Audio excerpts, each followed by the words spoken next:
grave is yours. Doctor, lawyer, I'll never be life of a drifter. Only life for me. Bang, bang, bang. Vamonos, vamonos.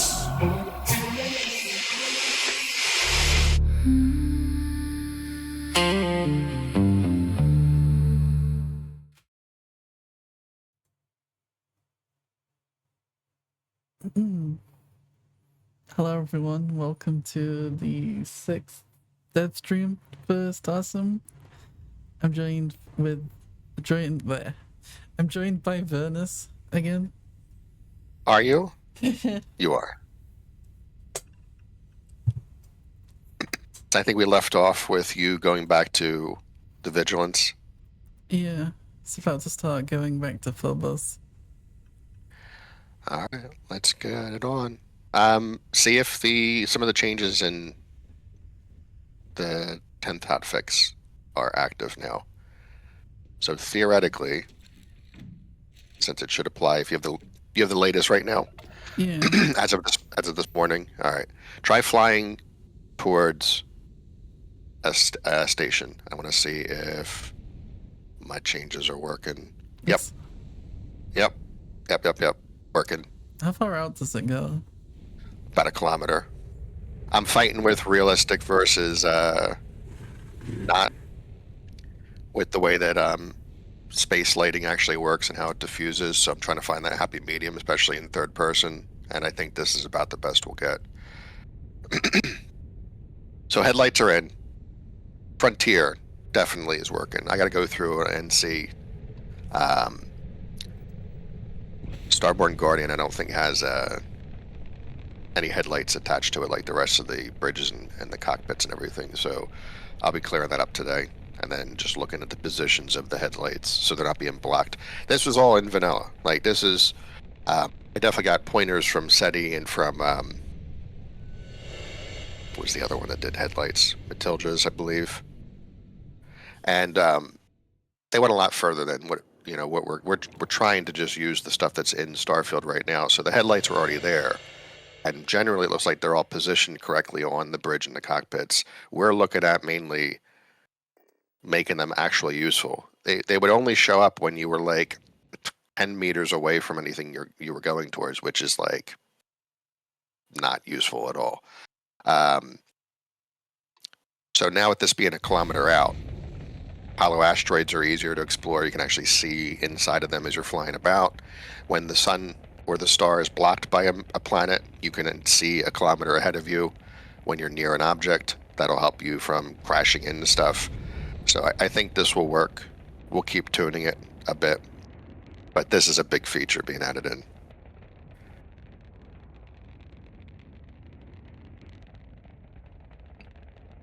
Yeah, and then a bunch of other... Nope, go ahead. I've always wanted the lights to actually be useful on the ships. Yep. A lot of them are. Like, they have a lot of lights on these ships. Yeah. But they're only for local usage or when you're sitting there and you're docked or landed and stuff like that. They're not really being used anywhere else. I guess we can fly over to this big asteroid and see it properly. I don't think this is a hollow asteroid field that we have over in here, but at the very least, we'll see the light bouncing off of the stuff for you to see it better, especially at the darker part of the asteroid. Watch it not work now, which would be hilarious. Oh. Yeah. It's definitely working. Definitely working. It's competing a bit with the micro dust flying. Yeah, I mean it's you're given enough time when the light hits it. So I'm fighting with making it a useful gameplay mechanic. I think it gives you enough time with 1 kilometer to then be able to see ahead of you as you're moving about. Obviously, anything you have around you is going to impact things. I could make it wider, but then you start getting into, gameplay versus realism. I think wider, if I have a larger field of view, could make it useful a bit more. It's basically 60 degrees right now for the headlights out from there's two of them typically on most ships. So I think, yeah, it seems, I don't know. What do you think, Silent? And everybody watching right now, do you feel? Could probably go a bit further, because like I feel like with how powerful a lot of like even some torches and stuff that we can have in the current day, you could Well, yeah, figure but out pretty far. the problem is in space, light doesn't work the same. The light works like that on a planet because it's hitting the air and like molecules and stuff floating around. And this is only StarSim and DLC. We'll always do the streams for what we have to test against when we submit to Bethesda only.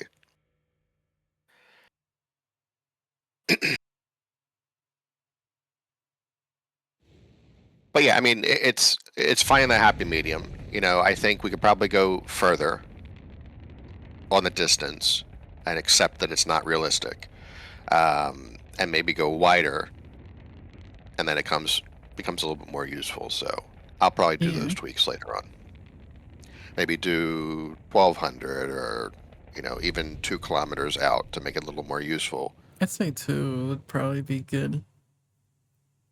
And then do a little bit wider. Yeah. All right. Yep, I'll note that, and let's see. So 2 kilometers, and let's try. We'll do 75 degrees on the field of view. That should be all we need. The luminous settings, I think, are good, and the color of the lights would match what you'd have for headlights. I think the brightness is good. Yep, agreed. Now, it's what's nice I'm seeing right now is when you're going through asteroids and you have the micro dust and then the dust that floats by you as you're moving around. It's obviously harder to see the lighting, which is kind of intentional. But if we get that a little bit further to give you more time to react, if it's like very dark, that should be enough. Yeah, because like going past with like these smaller asteroids, if you're going like full speed, oh, you're going to be in trouble with 1 kilometer. It can be hard to like actually notice them. Yeah. Oh, like just like that. And then top it off with people that are using the ramming mods. Now you're going to blow up when you hit. Okay, yeah, I can see. It's definitely doing what it's doing. We need, okay, so realism's out the window to be a useful tool when you're playing the game. So I think 2 kilometers, larger cone. Is this one of the hollow asteroids? What's the anomaly? Oh. That's crashing into the asteroid. That's not how you find if it's a hollow asteroid, by the way. That's how you blow up. Go find the anomaly and scan it. You haven't scanned it yet. This is a... Yeah.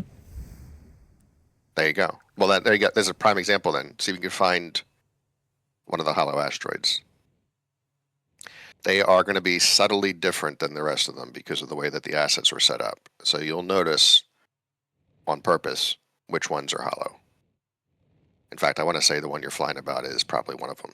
It seems like it's slightly different than the rest. Further away so I can actually look for a hole. Is that over there on the right? Or is that just a standard asteroid? No, that's probably just a... Let's find one. Here we go. This whole stream will be, can we find a hollow asteroid inside the hollow asteroid field?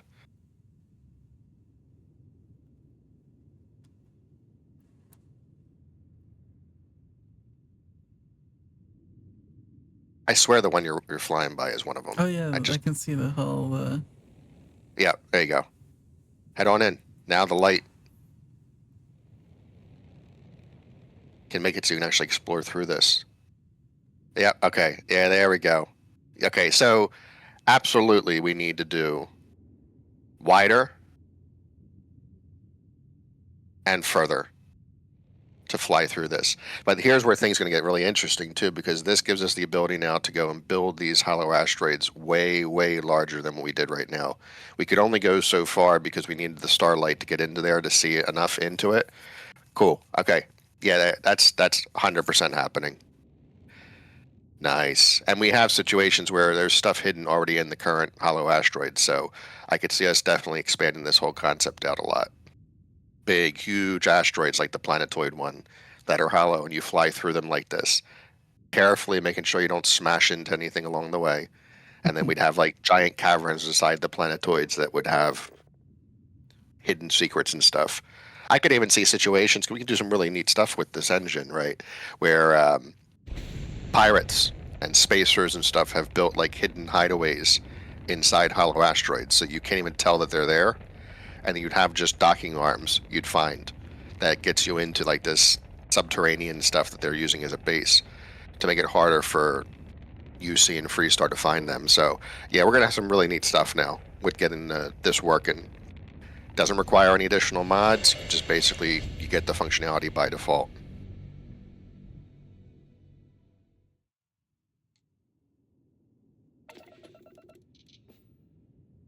Asteroid bases. Yep. Oh yeah. No doubt.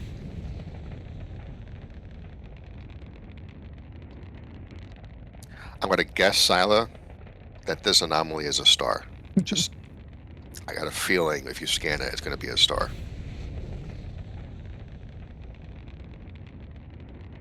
Yeah, Tyam, I loved the, was it the Freestar Rangers, where you went to the abandoned Eklund, whatever, space mining place, and you had to go basically fight through a whole dungeon built into an asteroid. We're going to be using that quite a bit. Either like this, where you'd be able to fly through a massive asteroid and have like almost like a little mini space dungeon type of thing to fly through. And we could do some pretty cool stuff too here, right? Like there's space turrets. There's, you know, we can have hidden ships. So that could be interesting where like a whole capital ship is stuck inside of an asteroid because it jumped into a location and it's stuck in a cavern and couldn't get back out because it had no fuel. So you're sitting there and you land there and all the crew's dead because they couldn't get off their ship and they couldn't maneuver the capital ship outside of the asteroid because the tunnels inside of it are too small. So they all died. You go and find this capital ship and go, how did this even get here? And it's just blind luck. They jumped in, you know, showing how potentially dangerous it is to just jump somewhere.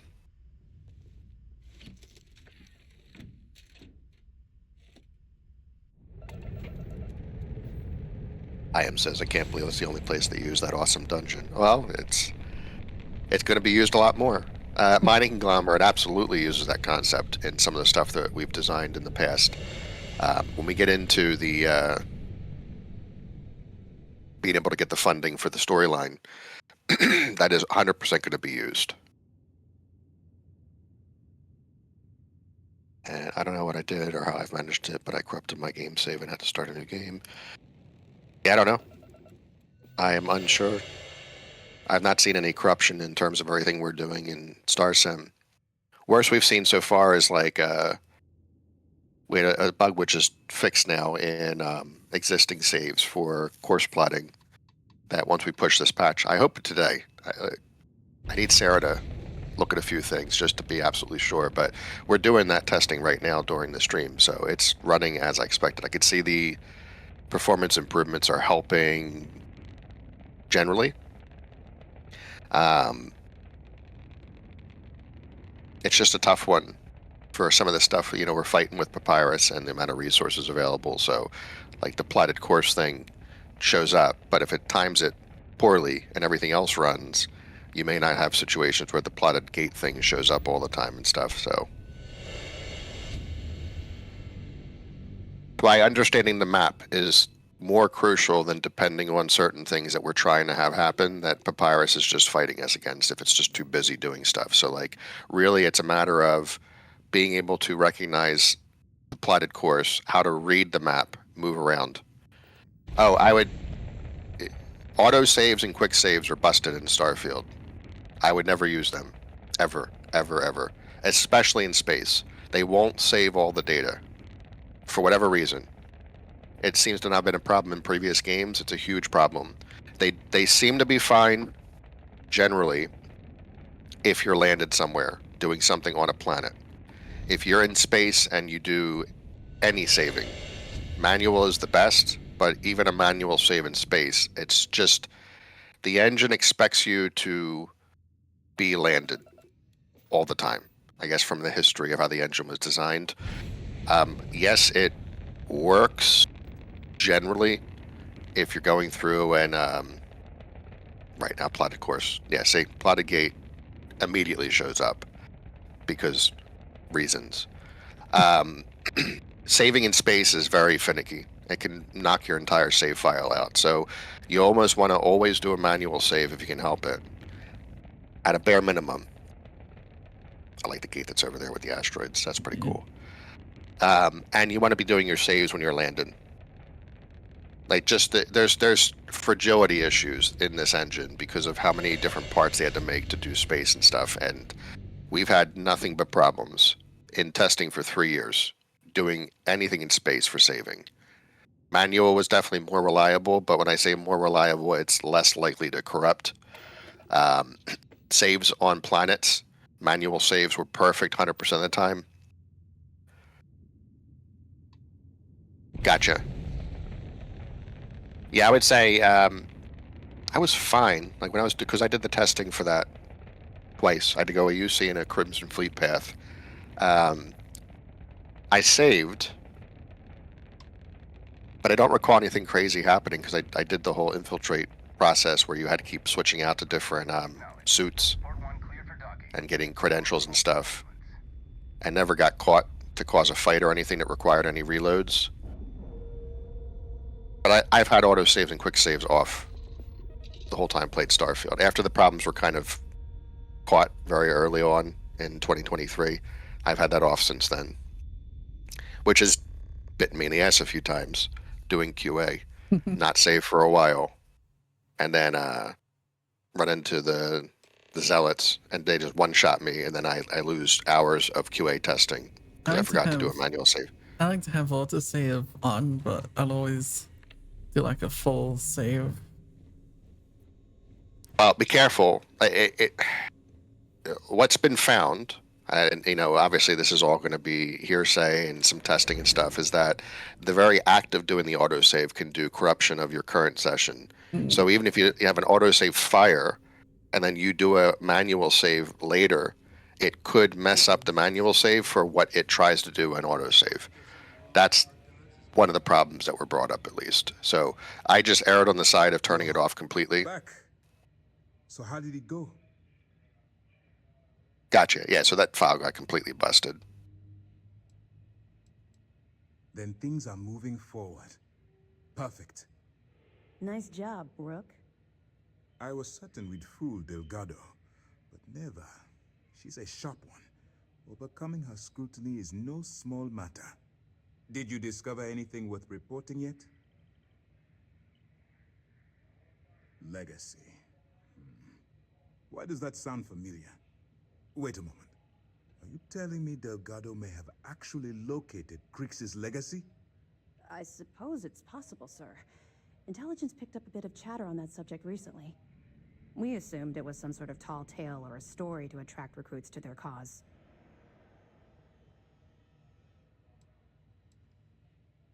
Well, we can solve that little mystery in about 10 seconds. Let me see what we have here. Nope. There are no records of a Gal Bank transport named the Legacy in the database. I mean, in Crimson Fleet, Delgado's trying to manipulate Silo us. would be both, right? Until What do near you the think, end. sir? Silo, what are you? Are you SysDef or are you Crimson Fleet in this playthrough?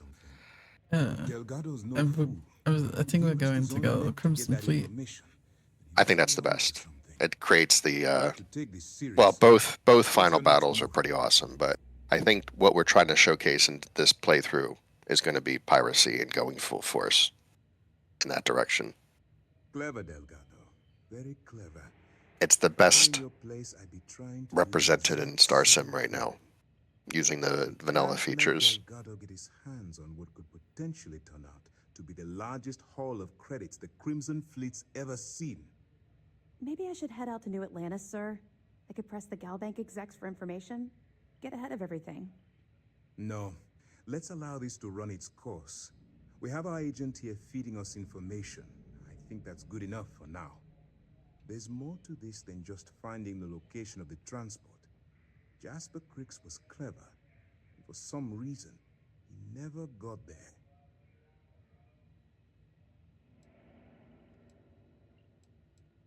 It's imperative that you do. If the Crimson Fleet gets its hands on a transport full of currency, it would be disastrous for the settled systems. I need you to do whatever you can to bring us more information. And for God's sake, don't kill anyone on that Starliner. You're both dismissed.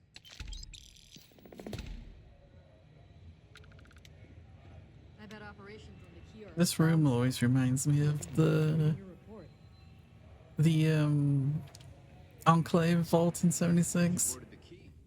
Oh yeah, almost exactly the same. Probably the same designer. Crimson Fleet questline is the best action narrative storyline. Absolutely. Well, it's by far the most in space too, which is why we're doing it. Like, you get a little bit of space stuff here and there in the other storylines, but not to the level of what this does here.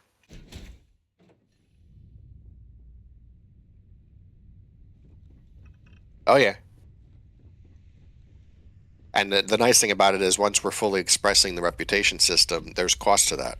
It's the same way where you piss everybody off in after the heist in 76, where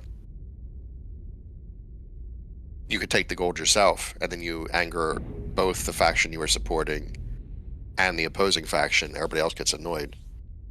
Hey, Tennessee, how you doing?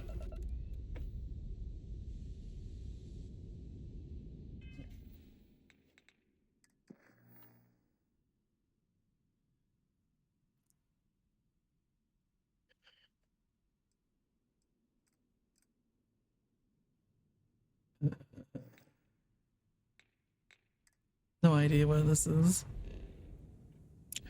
What do you need to do? To go to Siren of the Stars, but I don't know what the planet's called. You're gonna have to explore. What do you have? What's your map set up for the? You did settled systems, right? Yeah. All right. So this shows that if you do the settled systems, there's still requirement for exploration to figure out where it's at. So you're gonna have to think about. So the nice thing here is you're seeing everything for UC and Free Start Space, and then you have lines coming out of these telling you where the borders of the territories are. So you're going to need to think about kind of where would you travel. Now, you know for a fact it's not in the pathway you took so far. So you're going to have to just pick a direction and then go out and do a little bit of exploration. I would lean towards coming out of UC space south through either the Altair route from the Den or going south from Wolfstar. Just a hint that I would say probably would be a good place to start.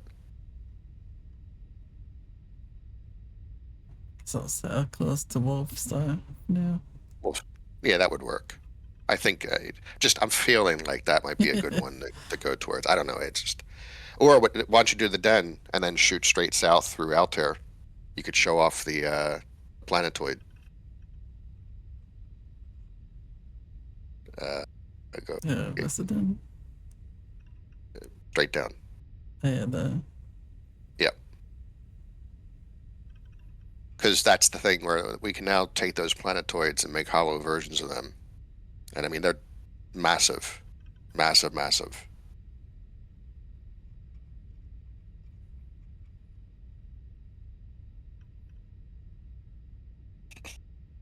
Taking a bit. Yep. No way around it, unfortunately, with how Papyrus is working. Sucks. I wish there was ways for us to get around this and kind of intercept, but they give us no options. It's kind of weird that the quests for a lot of these don't actually tell you where to go. Because, like, even when you want to just, like, if you're playing vanilla, you would expect it to tell you, like, what system you need to look for, other than just looking in the galaxy map for the icon. I agree.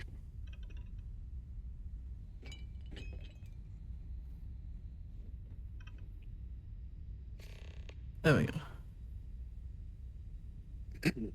Yeah, and people have asked about this too. They say, well, why don't you have something pop up that says you're about to start plotting a course? Well, the problem is the very act of bringing something up to say you're plotting a course is a script. And in this case, it probably was whatever spot it was when you first started doing a plot course, that it had to basically go through and get to that spot to even show the message on there. Like, there's no method that we have available to us developing content here to say, this is super important. Everybody else's junk is not important. You must run this right now. It's a first come, first serve. That's how the entire papyrus works. It's doing one thing at a time. If you have Out in the Blackness installed, and that did something before you do plot a course, Out in the Blackness needs to fire its stuff off first before it gets to plotting a course. So it's sort of the situation we run into with just how the papyrus runs. It's not multi-threaded. It's a single-threaded system. There's multi-threading of it to do multiple things behind the scenes for like scheduling and different stuff. It's doing internal on the engine side, but it is doing exactly one thing in scripting at any given time, for better or worse. And we desperately try to throttle what we're doing, which then makes us even slower and slower and slower as it's trying to figure certain things out. So I'd love nothing more, and we've tested this before, to just have StarSim run full force and everything would run fantastic. But as Tennessee can attest to, when we had a lot of that stuff running, you can't have a load order at all. We would have to basically start from the standpoint of nothing is compatible, absolutely nothing, and then slowly add things and then don't mess with the scripting. And that's not fair for other things that are installed.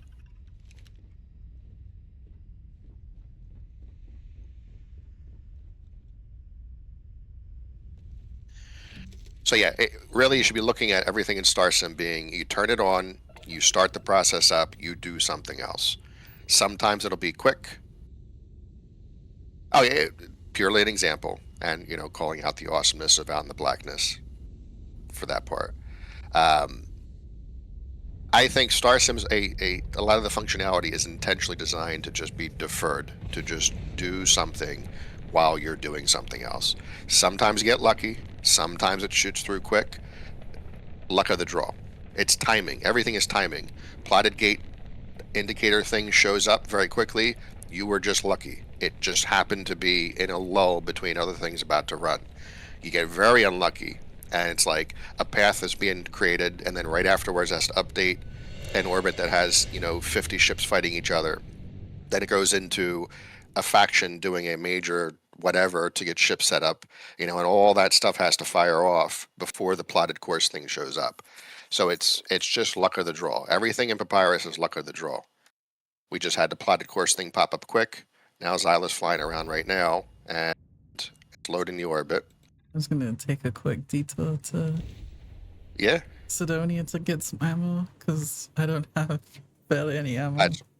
Not sure you burned it all when you were doing the lock. Yeah. Over here.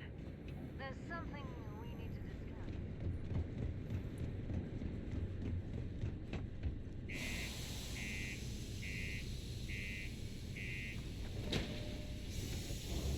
Is there a gun store in Sidonia? Well, Trade Authority sells a bunch of stuff. Yeah. And then on the left, if you go down, there's a UC Arsenal. Found a clutch of heat leechers. Like, go all the way to the middle part. There's nothing yeah. on the sides over here.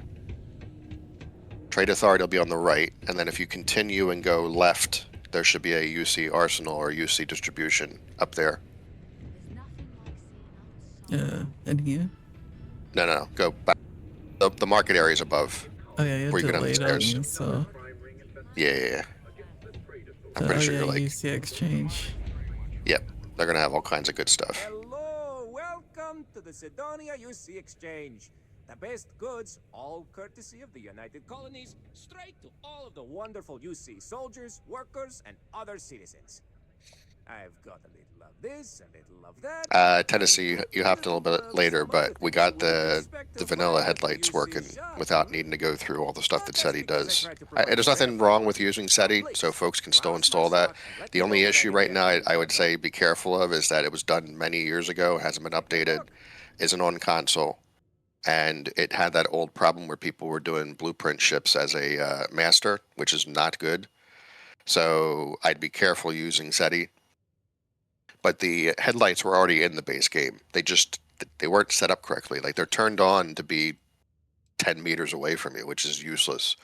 So we just basically took better numbers for the headlights, and they are working. We're going to expand them out. As I was testing earlier, flying through the hollow asteroids and flying through an asteroid field itself. And I think we'll basically double the distance to around 2 kilometers and do a larger field of view.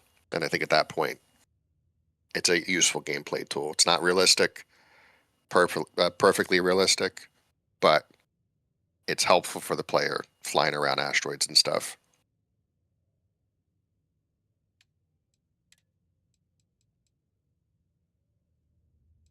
Point 0.43 MI is different to the 0.43 Ultra Mag, isn't it? Yes. So this just doesn't sell. It'll specifically say MI for the magnetic induction one.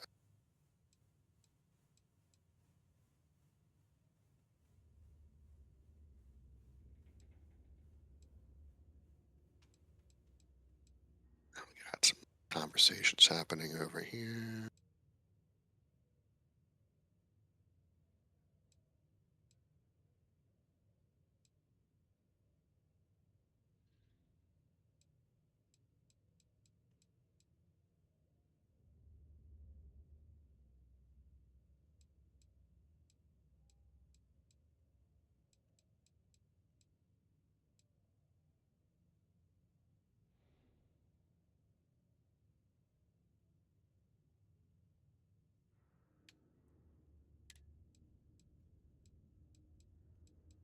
Yeah, I need 11mm.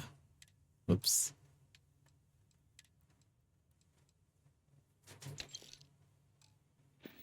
There we go, that should be good enough.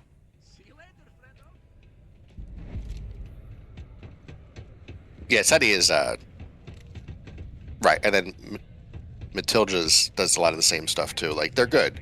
I think the benefit you have with something like a SETI or a Matilda's is you have that ability to snap on more lights. If you want to have it as a Christmas tree, like it basically did in those two when you're landed and stuff, by all means, snap on a bunch of stuff. Yeah, I don't think it's going to cause a problem. I think the big issue that when we brought up the idea that SETI was giving more light for people having issues with how darker it is in StarSim, the fact that it's not on console kind of limited it a bit. So that's the only major problem.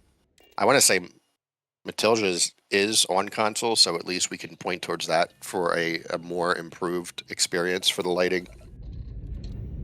But getting the headlights operational was the main focus right here, which is so if you don't want to put anything else in there, you have at least the base headlights working as intended. I enjoyed SETI though. It was fun doing snapping on lights and getting more lights in space on top of the base ones that are hooked into the bridge in the cockpit. So, yep. We need to basically start doing a somewhere either on the server or on the website. Oh, everything just spawned around you. Pointing out all the stuff we know in space that works overall, whether StarSim or not, just so folks have a place to go to and say, you know, if you're looking to really expand space and with that frame rate. Yeah, it's struggling with all those ships just spawning on me. Yeah, try to figure their stuff out. And then once they ease up, which I see them starting to do, then it tends to improve a bit. Just like a one-stop shop where it says, here's all the stuff in space that is going to enhance your experience. And we know they all work together to create and experience would be pretty neat, because I don't think there's anything that's like centralized like that anywhere to sit there and give somebody kind of a checklist. Send some frames in the mail. It's running better now, I can see. I need to go south, right? From Mars, I think. Yep, Earth. Nice little scenic tour.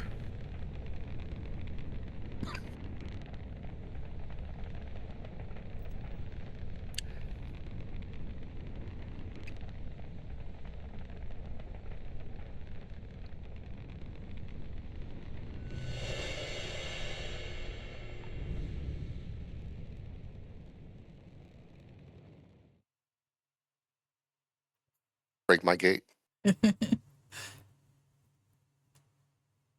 or is it delayed? You have to be careful with the boosting through the gates, especially when we made the triggers more fine-tuned to the gates to fix some other problems when you were getting rubber banded back and forth. Boosting through a gate now, it's very likely with the way their physics engine is set up that you might completely miss the trigger. It wasn't likely to happen before because we used a sphere, There we go. but It's the just a sphere, bit delayed. yeah, well, that part, I hate when that happens.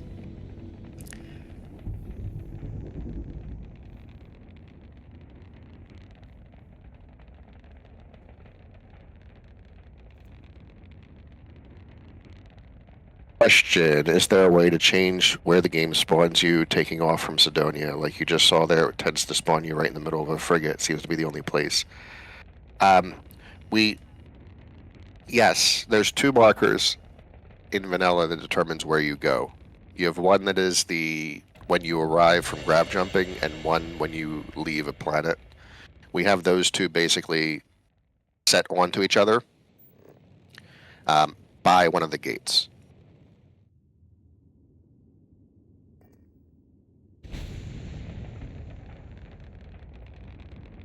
Yeah, I've Things running. noticed in Of course, some orbits they don't seem to be by the a gate, like in that orbit. that would mean Might need that to be. we designed it. Get it moved. Yeah.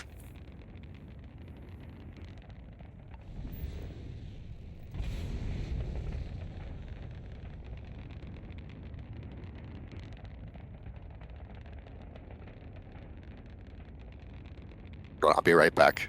Zyla, it's all you for a few minutes here. I would say, I know you picked the route to Wolfstar, but I would detour through the Den to Altair and then go south that way. Yeah. Just because the planetoid's one of my favorite space POIs.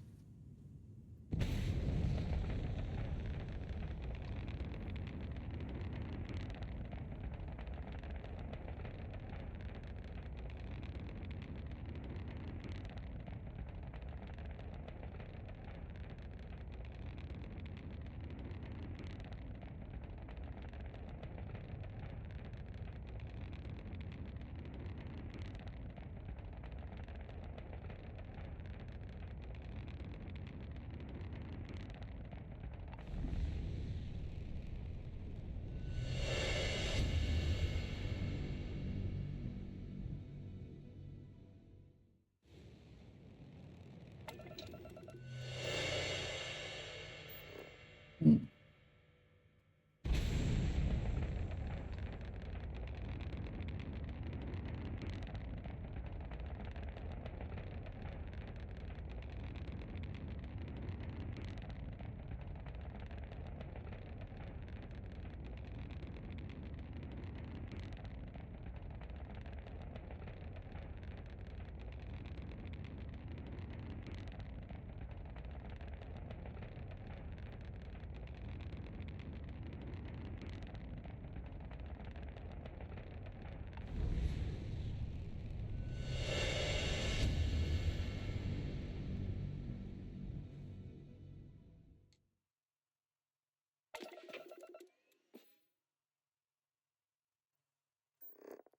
This was east out of the Den.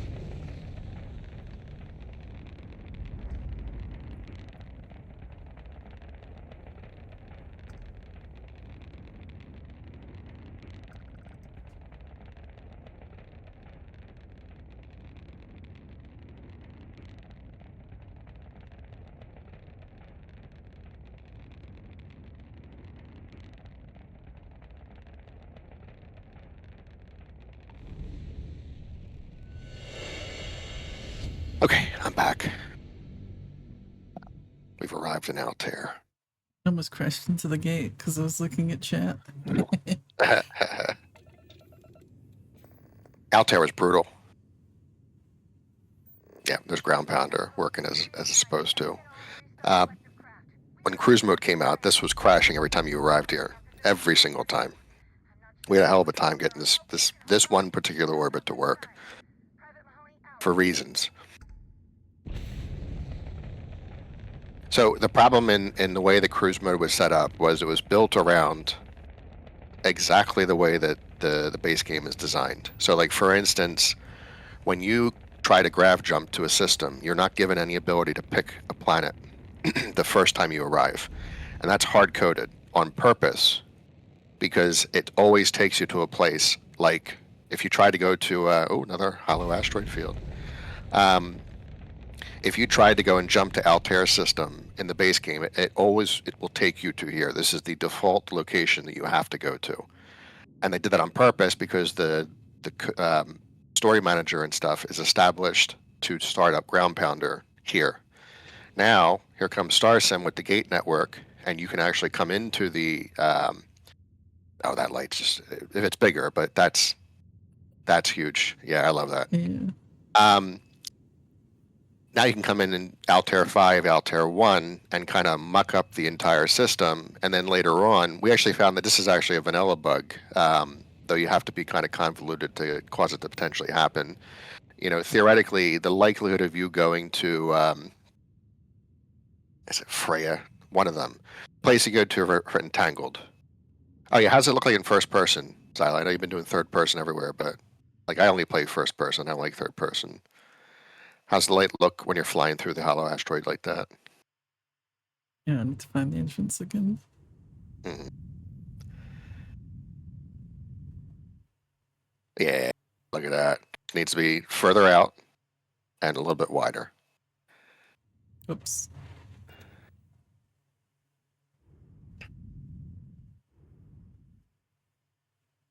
I'm impressed that the dust can still fly through. That's cool. See, that's something that I feel is missing in a lot of the other space sims. They don't really utilize like flying through asteroids and stuff like that, or flying through. We can do this with asteroids. We can do this with blowing apart stations. We were actually dabbling with that quite a bit to start doing like EVAs and having an actual suit you put on to fly about like giant space hulks. Yeah, I'm going to be improving that. We'll go with, it's 60 degrees right now. I'll probably do at least 75 or 90 and then double the distance. And then I think we'll be in a good state. But we'd have the situation where you'd find a giant capital ship that was blown the hell apart. And then you would be able to EVA out of it through one of the suits to fly around. And we can do that now if you have a small enough ship. Flying a bunch of debris found somewhere. And then you can have like little laser turrets and stuff since they can be in space to shoot at you when you're in there and stuff. And you're trying to get to the cargo lootable and stuff like that. We could. We actually toned it down from the default way they had it set. So they had like a luminosity of 3,000 and we dumped it down to about 1,800. So maybe bump it up a little bit to 2,000 and 2,200 maybe and see how it looks. Is this 5? Altair 5? Yeah.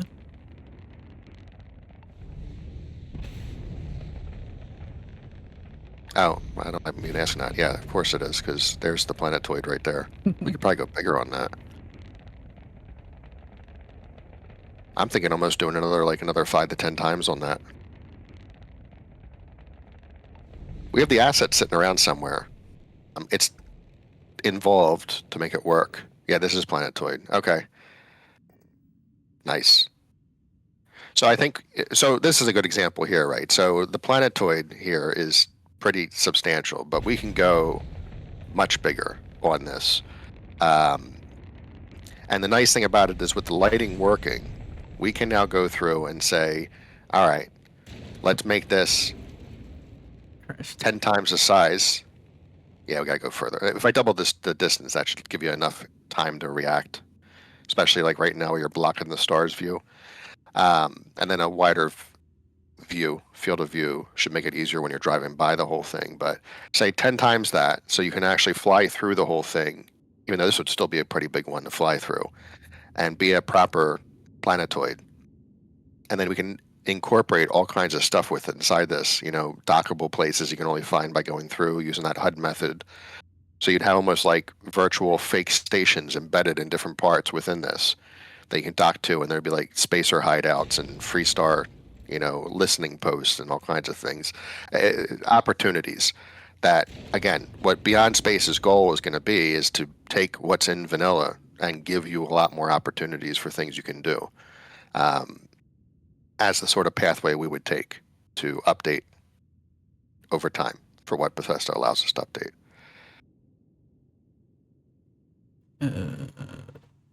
Bonner. Or whatever is south. Indom is east. Altair takes you back. So there should be a south gate that takes you to somewhere else.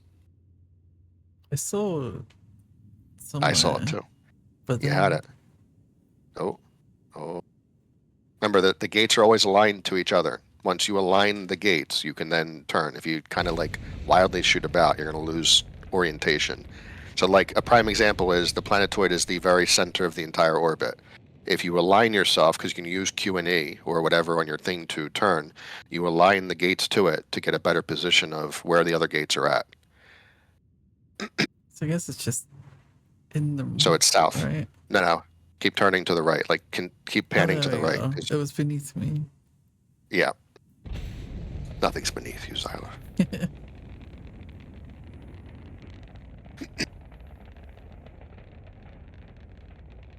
And I want to say when you get to Bonner, if you go to the west gate, you should be kind of where you would have ended up for Wolfstar.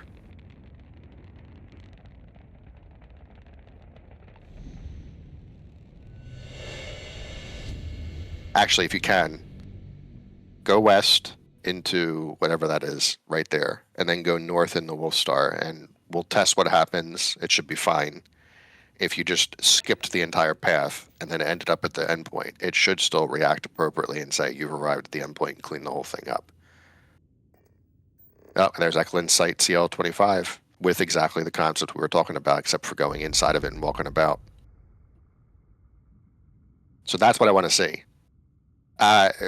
Trying. This patch has been very convoluted. It's not quite there yet, and we don't want to push something that's partially broken.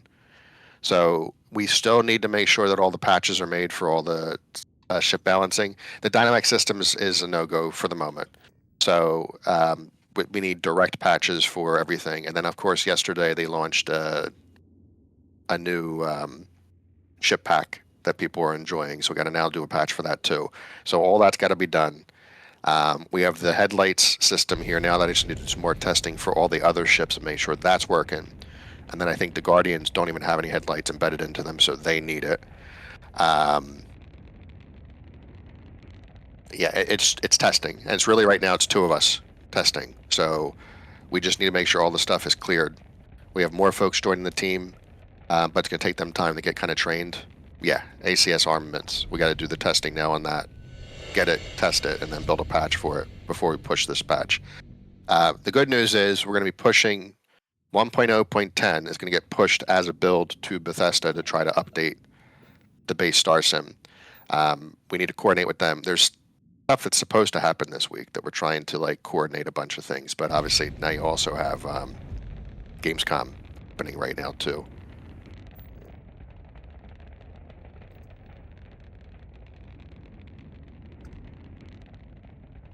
So the thought process is we'll push 1.010. That'll get the main version up to date to all the fixes and the feedback to date. And we'll use 1.0.10 as the foundation now moving forward. We have some other bugs in the pipeline, but they're relatively minor. We'll do them kind of bundled with features in the future. But I think at this point, we can say that feedback has been actioned. And where we are at 1.0.10 is clearing most of the stuff out that needed to be cleared, so we could start actually building more stuff onto it.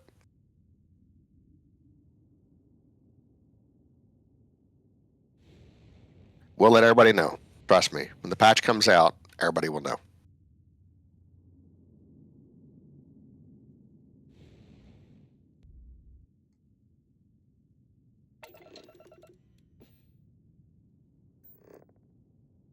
Ah, you found the Siren of the Stars.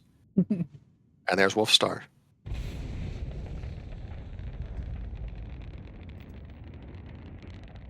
What's neat about this storyline is that Sarah did some testing to see what would happen if you found the Siren of the Stars, which is always here, before you do the quest line for Crimson Fleet. And they actually accounted for this. Technically speaking, I don't think you... I guess you probably... Well, you couldn't. Yeah, in the base game, you couldn't get to this orbit. It was an orbit that was quest generated, I believe. So you would never be able to actually get into the Siren of the Stars prior to doing this storyline, which would give you access to this stuff that would usually be blocked. And it's neat because they accounted for this. If you go to the Siren of the Stars before doing the storyline, it will have special dialogue where like they don't know who you are and they block your ability to go further into the actual ship. So it's pretty cool.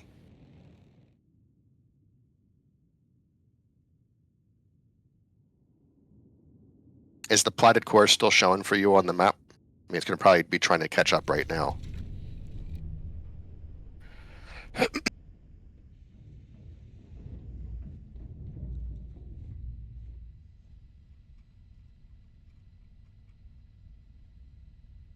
Yeah, it went to Wolfstar.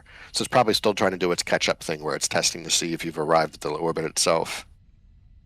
Seem like it's understood that we're in the system yet, because it's not white. Right.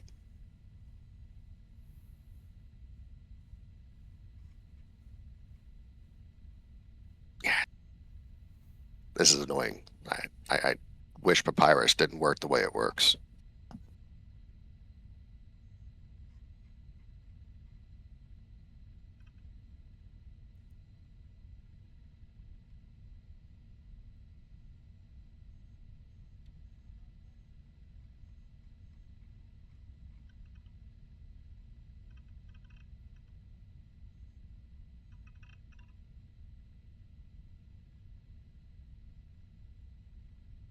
Some stuff seems to be going on in some orbits. Way a battle or something happening.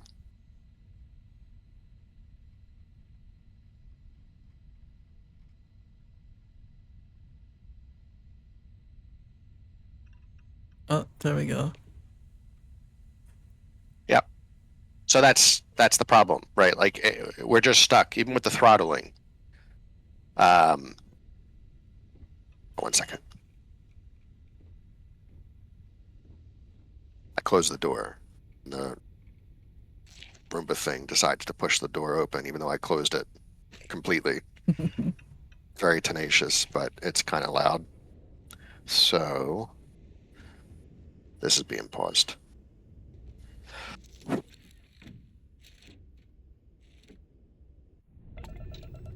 Roomba AI is gaining sentience.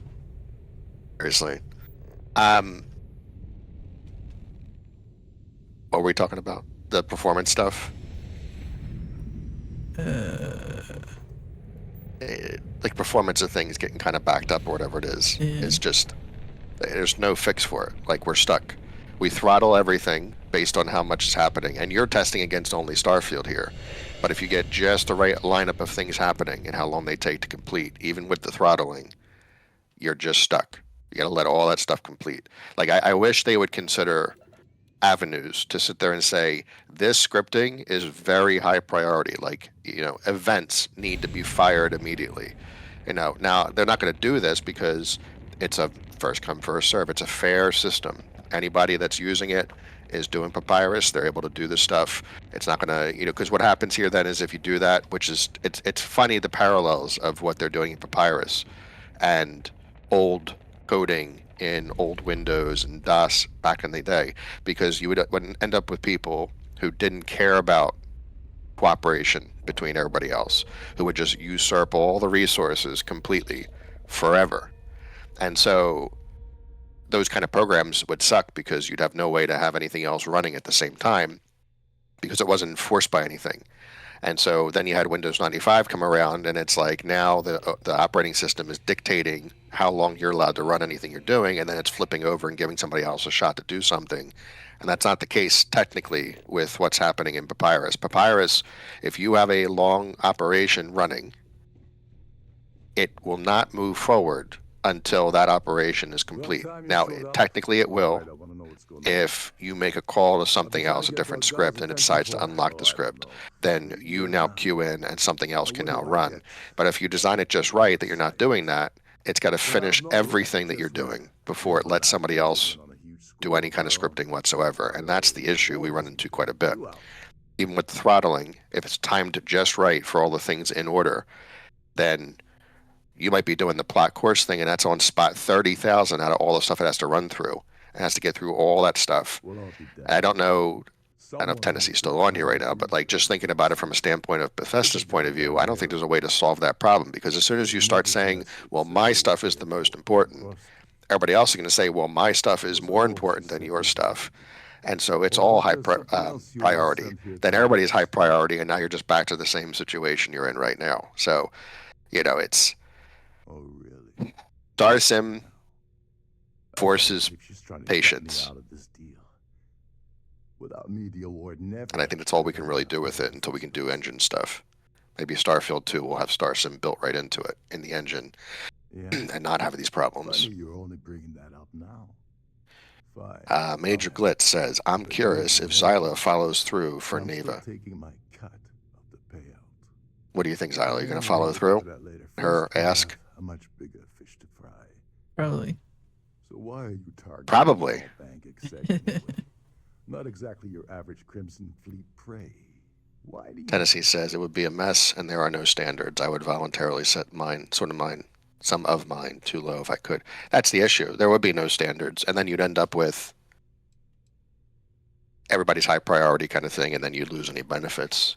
I don't know that the fix, like, the fix is they need to make Papyrus actually multi-threaded, not, while it's good, what they have right now, giant thread pool, a stack of things to work, and then you're attaching threads to each of those for them to operate, and then you're just working through the thread pool. And that works fantastic for like chunks in Minecraft. You have a stack of the chunks you need to generate, and then you have a thread that goes and runs its way through, then you push it to the next step and it does something. But that next step part is what's missing in Papyrus. There needs to be like thread pools that allows you to have multiple things running at the same time. Even two thread pools, 4.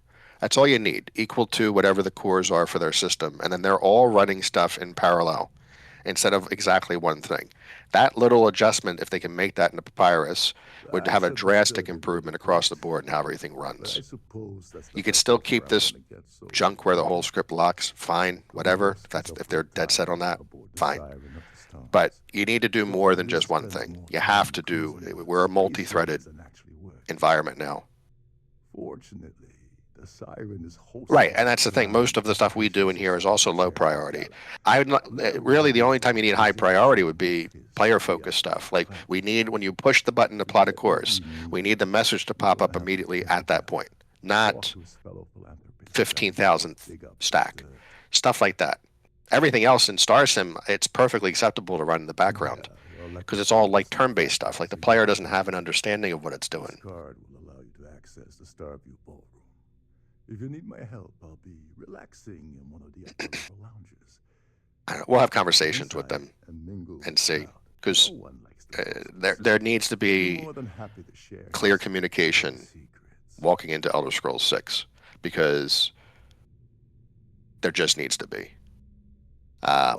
And just a thought process for, you have all these creations that are competing for a very tiny amount of resources, and there's even less and less resources as time progresses. So you need to be thinking about an architecture that can handle many, many things running at the same time, which you're doing for the rest of your engine and not doing for Papyrus.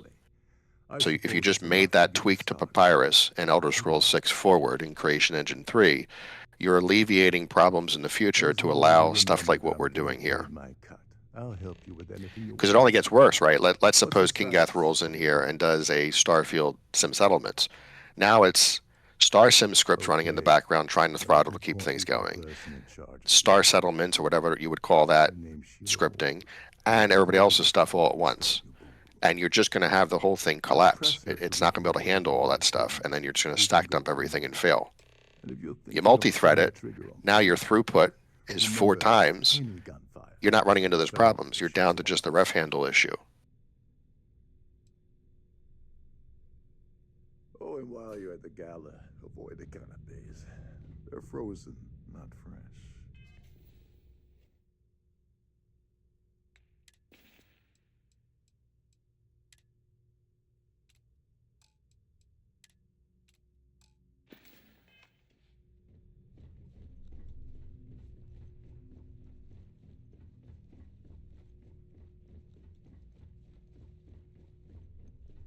There's nothing quite like the view from the Starfield ballroom. It's breathtaking.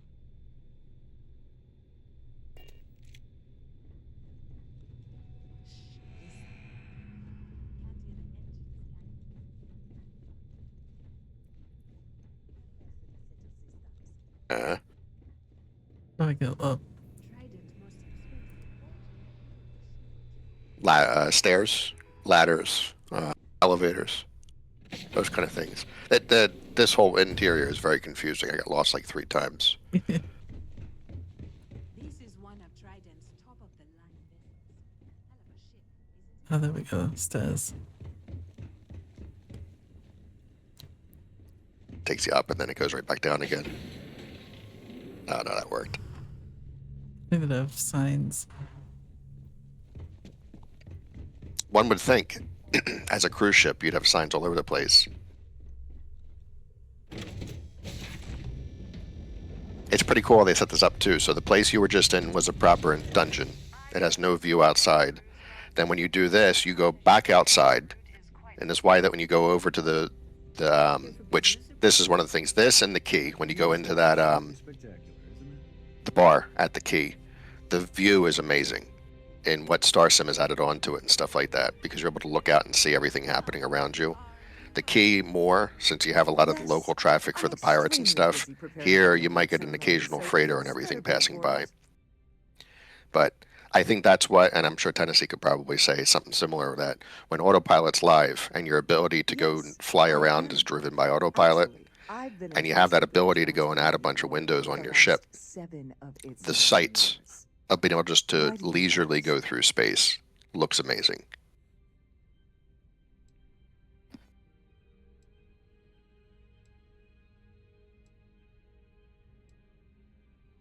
Well, the Earth Savior Award is one of a kind.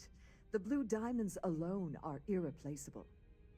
Since we can't produce a new award every year, it's instead passed from one recipient to the next. I supervise the transfer and make certain that there's ample security during transport and at the destination.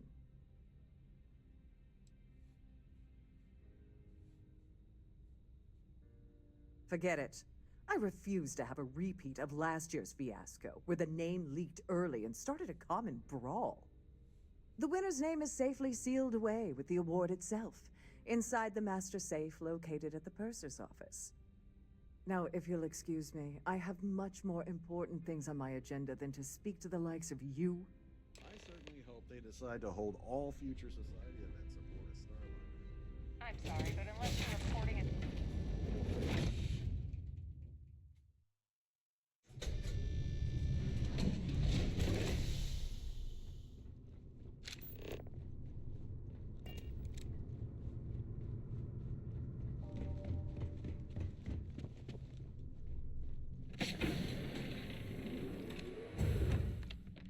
Glad to have you aboard.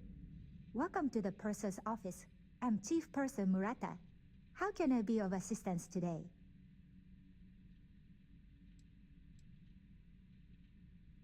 Oh, absolutely. The safe is magnetically sealed and shielded with multiple layers of fully damage-resistant, vacuum-proof plating. In the unlikely event our vessel is boarded and the threat detection alarm is triggered, the safe will be permanently sealed until it reaches port. In the even more unlikely event this ship is destroyed, we can assure you that your loved ones will be able to recover your goods from the wreckage. So, as you can imagine, your property will be completely secure until you decide to retrieve them from our safe.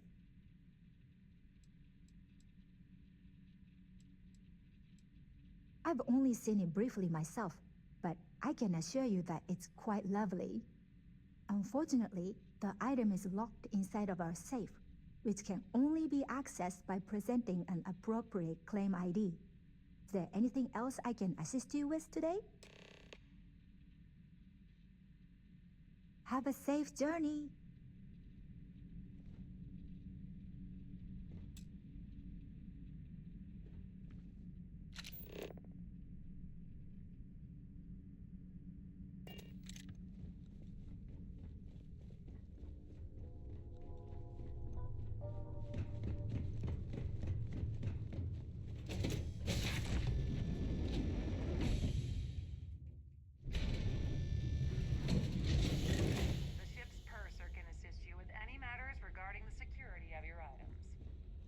An open bar would have been... Must you continue these unwelcome interruptions?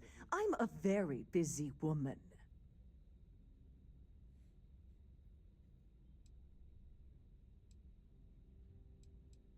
Excuse me? And why in goodness name would I do something as foolish as that? Again, Matilda has a ton of viewing deck options. We need Why in goodness viewing name decks would and I windows possibly agree to that all over your ships. ridiculous demand?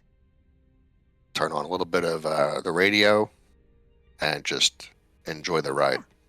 I hope so. We like the news, play the SSN and broadcast, and we'll probably do it in the future some sort of like another I'm trying to be talk radio station just talking about flavor bollocks. And then we'll have individual radio channels on different types of music. We're going to pull from what's in the base game already. And then David's entire background is music. So we'll be able to pull from quite a bit. Build the rest of them out. This is utterly preposterous. I'm not giving you anything. I should say so. The nerve of you, T. Jeez. Your persuasion has failed.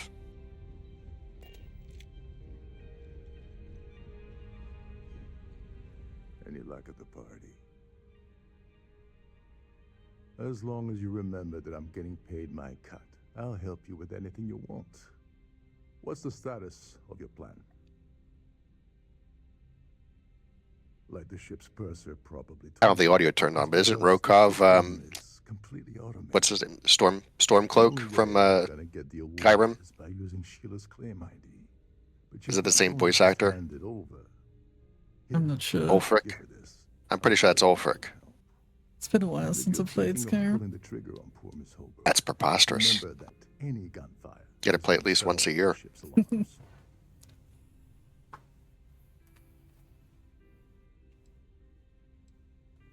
Go do something useful, okay? Must you continue? Oh, yeah, that's definitely Ulfric. Excuse me? And why in goodness name? Oh my goodness. How did you know about that? There's no need to make a scene. If you're here to steal the award, there's nothing I can really do about that, is there? Here, take it. Please remain in designated passenger areas as...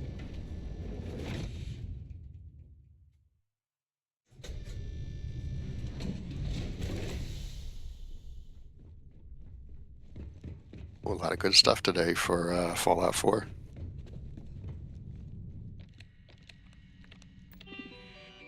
Starting to speed up a bit. I think Starfield yesterday was like 16 or 20 things. Like, it's crazy. Keep it up. I'd love StarSim updates to be only a few weeks.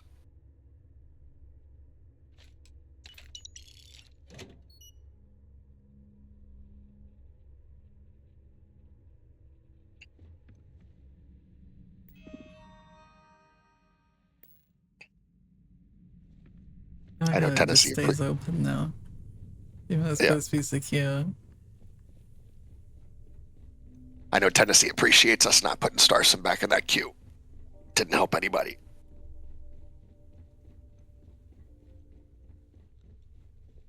If I had my way, I wouldn't push any more updates at all. I would just keep the patch separate, post it immediately when we do any changes, and then keep the queue empty. But Folks love their achievements. See you later. Thanks for coming on.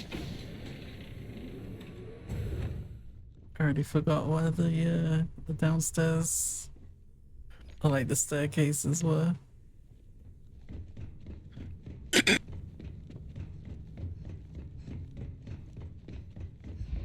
There you go. There's some stairs. I'll just jump off the balcony. That'll work. Oh, the stairs here.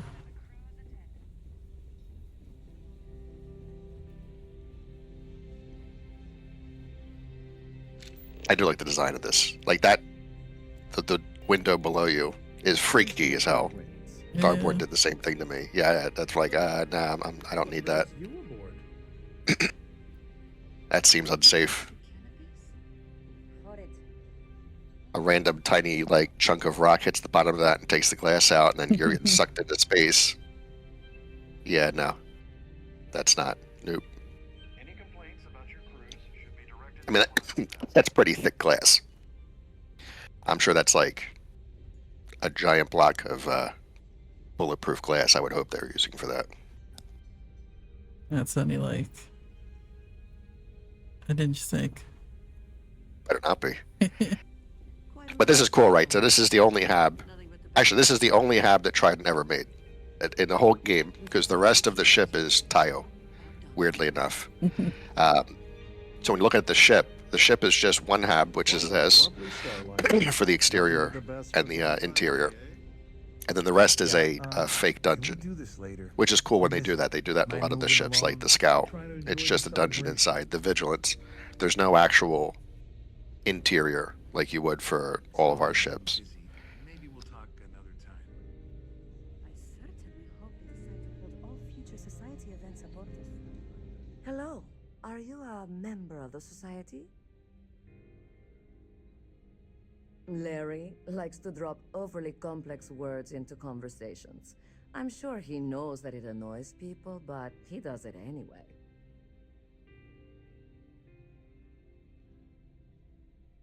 That's all then? Okay. That view is... Dombrowski is married to some poor woman that he constantly leaves behind in New Atlantis when he goes on his... business trip. Besides what I already told you? While we're on the stream here, I just doubled the headlights radius. And I think I'll just do 90 degrees on the field of view. Let's put it this way. He screwed over so many people, if he suddenly disappeared from the universe, I don't think anyone would miss him. Haven't we... Nice to have met you. So, what brings you? The considerable. Do you know anything about Larry? You just asked me this question. Yeah, but do you know anything about Larry? Not since the last time you asked the question. The society Here chair for has business, really surplus? outdone herself. I don't know why Larry's attending this event. He could care less. Best part is about Larry the is planet, like let alone the 10 Earth. feet away, hearing you asking about Larry Enjoy the whole rest time of this is the night. happening. Tried the canopies? Horrid. So, Positively horrid. Positively horrid. he's been spending a lot of time with Claudia Swist. Quality time, if you catch my meaning. I'm certain his wife doesn't know. Ah, there you go. about it. That's some information to work on. Nice to have met you. Quite a lovely starliner. Nothing but the best for the society, huh? Please remember to obey all posted safety and mustering instructions.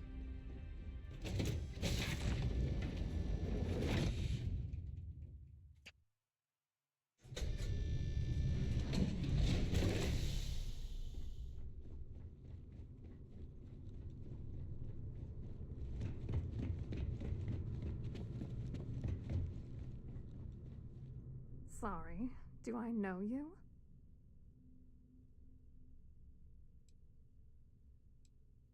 Look, I think you're definitely confused here. I really don't have time to have a discussion with you. My partner's waiting for me. He's a very important man. Oh my god. Are you kidding me? How did you... That idiot. I told Larry to keep his big mouth shut, but did he listen? No. He had to impress his friends and treat me like a trophy. Look, I've been in this business for a long time, and I know how this game works. So let's skip all the banter and get it over with. What's it gonna take to make us both happy?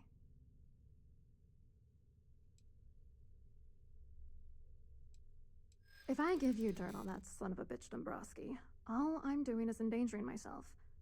Why would I do that? If you had another way to get the information, you wouldn't be dealing. You'd be demanding. Cool.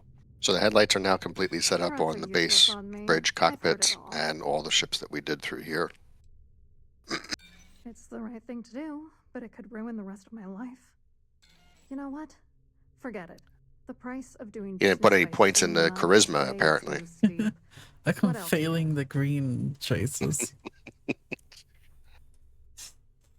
Hey, yeah, it's pay her off. That's all I do. You're willing to pay me Credits are keep easy to her come out by of in the way? StarSim. Sorry, I thought I'd end up on the short end of the deal. You know, this whole thing really pisses me off. Larry and I had the perfect scheme where thousands of credits all worked out, and then he goes and flushes the whole thing down the toilet. Yeah, I'm getting to that. Larry got together with myself and this other guy, Gabriel Vera. He's some bigwig over at UC Security. I doctored the transactions, Larry wiped them off the system, and Vera kept the legal pressure off of us. We were scamming Galbank for months. It was going well until I discovered Larry was cheating everyone by changing each transaction in his favor before deleting them. We're also going to be doing another stream in the near future as well. I've been looking into doing a playthrough on X3, and then Sarah wants to do a playthrough on X4, so you can kind of sort of see where we could take Starfield. All expenses paid. Now we have the foundation. The works. I don't know when we're going to start that. Why not wait until Kind of I currently help him for every credit he spends juggling in quite a before I bit. drop the hammer? I wish I had some.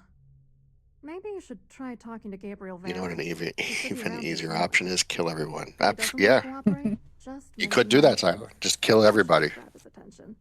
Good luck. You're gonna need it. Kill everybody and take what you want. I hope you hurt Dombrowski. The spacer method. Nail his ass right to the wall.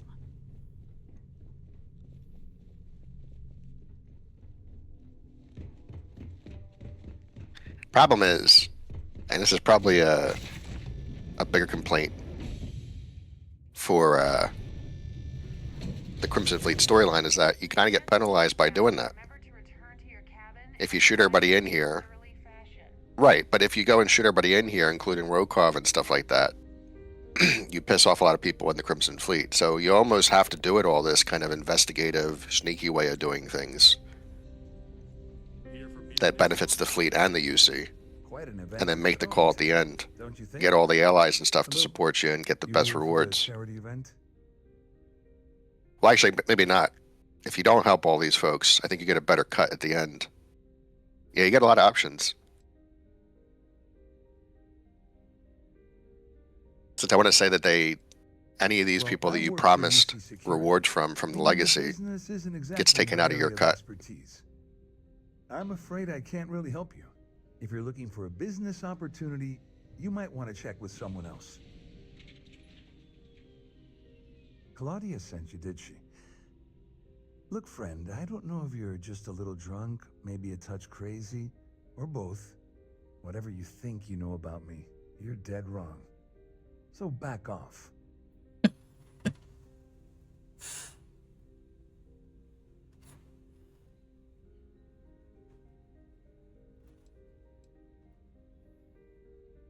It works. If Rokov survives, Just in case you weren't aware, I am the authorities. Anything you try to report will boil down to your word against mine. And since I work for UC Security, who do you think people will believe? well, that went well, Zyla. I told you to stay out of my way. I meant it.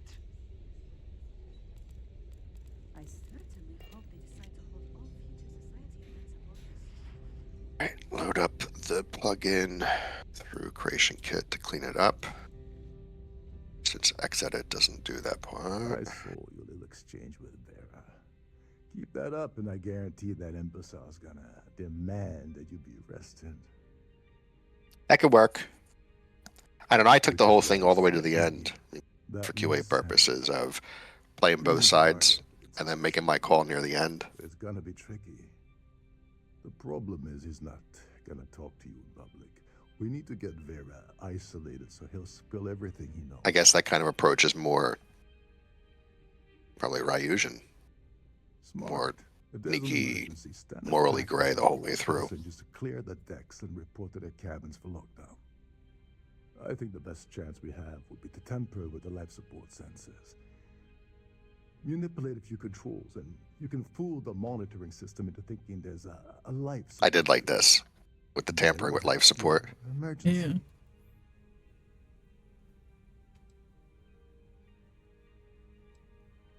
Don't worry. It'll be as easy as it was mingling with the guests. Even in the stream last time, it bugged out. Weirdly bugged out, too. Like, we've had a few reports in of the prison shuttle getting stuck. But in the stream, the whole ladder just didn't even load up for reasons. Like, that's nothing we're doing, because the ladder is absolutely there on the exterior every single time. So it's not even that inaccessible problem. It's just the scripting is such a mess. We just went through, and 1.010, we're doing the same thing a lot of other authors are doing right now. We just basically force the doors accessible all the time. Like, you can't depend on that call.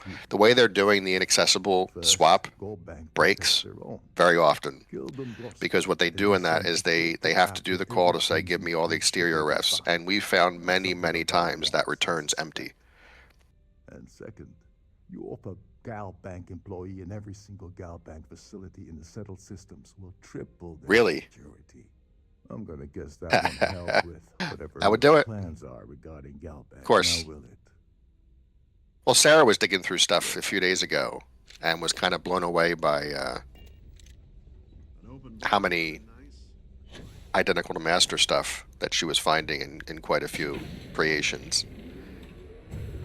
For just random stuff, which is no fault, as you're well aware, just the way the CK works. You can just, like, accidentally look the wrong way, and it'll go through and add records into your file. So it's... And the issue we've seen, I don't know if Xed has fixed this, but if you try to do auto clean in Starfield, you blow up your entire file. You cannot do auto clean, because the way they set Starfield up, especially in space, certain... ITMs are absolutely necessary for the way that the space stuff works. So you auto clean those out, it crashes the whole file. Wait a second. You're Captain pain. Walkov's guest, right? Didn't expect to see you down here. Sorry to give you trouble. What can I do for you? Yep. And then they push it out, and then it causes quite a bit of problems for folks. Sorry, that area is off limits. No exceptions.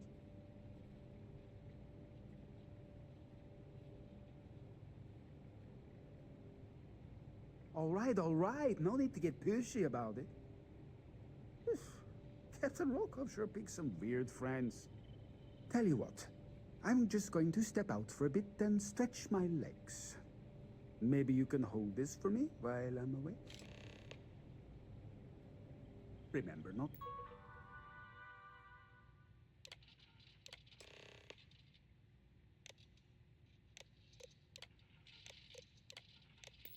To touch anything, please. Don't even wait for him to leave. It's just life support. What could go wrong? All passengers, may I have your attention, please? The captain has declared a There you go. ship-wide emergency. Please report to your Are you doing manual cleaning, or are you doing the auto clean method? I assume manual.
I was wondering if you were the cause of the ship-wide emergency. It's time you stop playing games and tell me why you're here.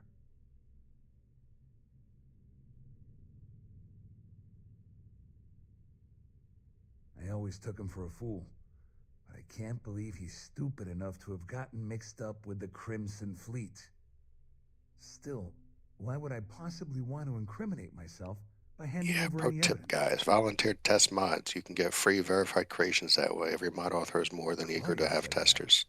You sure? Oh, for sure. Damn it. Including us. That means my money's Especially with how down. big this is. And Dombrowski's going to walk away with a fortune. I'm not gonna lie to you. I don't want. I mean, StarSim was basically tested by Bethesda, Give you that information. you, It falls into the wrong hands. me, and Sarah, I'll end up in and jail. Zyla hopped in quite a few times. So, I mean, Situation for that's our primary testing. If we had more eyes on it, it would have caught some of the stuff we got during feedback. All right. I don't think there was problems with 1.08, but With this slate, I'm the wrong person to go to because I love space sims. I love that pure exploration and stuff like that. So, whatever you want. Just remember, I don't know. you promised to leave me out of it. Biased. Do I enjoy what we have in here now? Absolutely. 1.09 forward. Love the plot core system when it decides to work. Directional gates. That should have been in there from the start because that was an X3 in other games. Systems, fine. I mean, folks do love cruise mode. That wouldn't bother me either way. I don't use cruise ever. I don't like it personally. So having the ability to see system gates and orbits that have system gates, I think, is a good move for people that like that stuff. Well. I agree 100%. You know, and to be honest, I think plotting courses became a major boon because provided the game gives you enough context clues or points out certain things. Like when you first get Crimson Fleet, Neva gives you the coordinates of the key. The network map updates and shows the key. So now you can simply plot course like what Zyla did yesterday's stream. And it'll show the way. That stuff I think is awesome. Versus simply, you know, miraculously, you have an ability to see it in a quest. Even though there was no, as Zyla brought this up before, there's way too many times in quests where you're given no information for where something is. And then just miraculously know where to get to it. Like the Siren of the Stars. Nothing about where the Siren of the Stars was ever conveyed to you at all. And yet, you know exactly where it is. That stuff, I'm not a fan of. Speaking, and I'm not at the reporting end of a bullet, this leads me to conclude that you desire something personal. Now, they had to do that because you couldn't flow between systems. And if you made it so they had to basically travel to every single system just to find it, that's not cool. So I get why they did the way they did. But I think now with the network, it's much less needed to explore.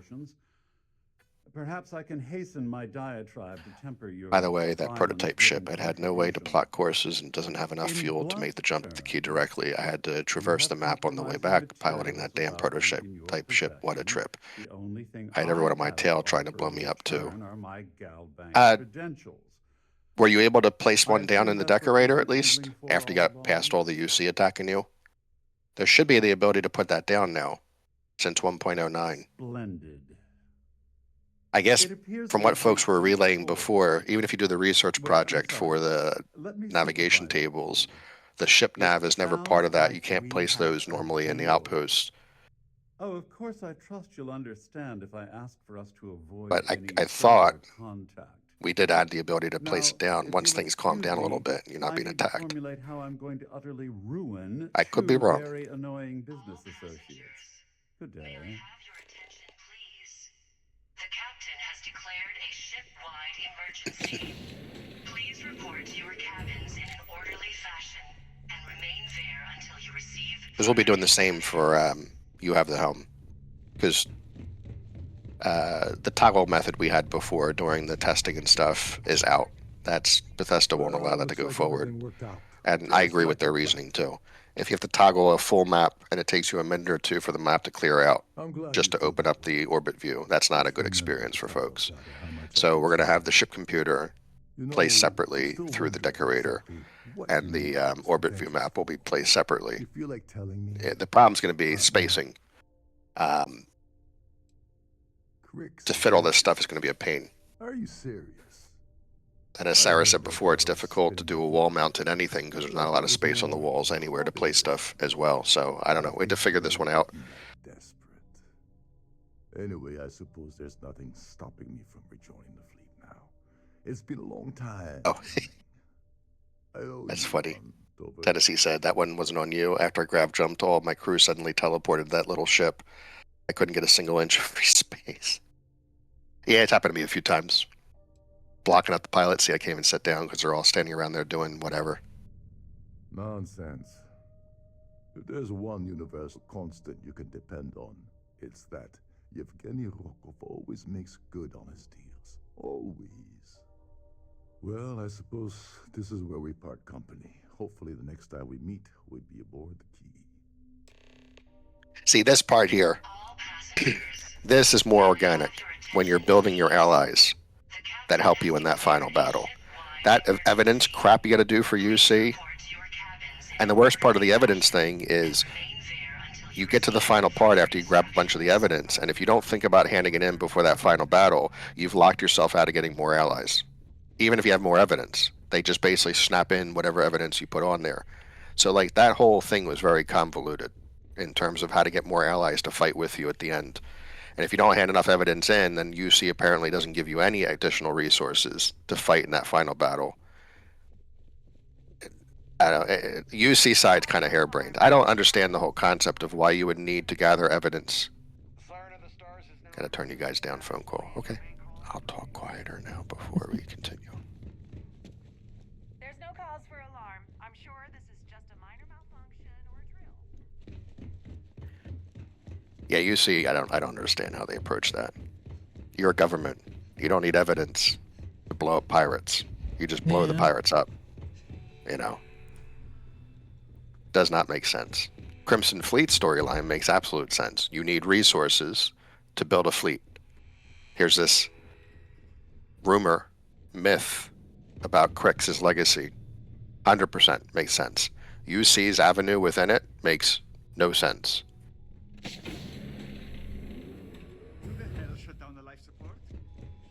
I think it's fine for like added like credits or whatever,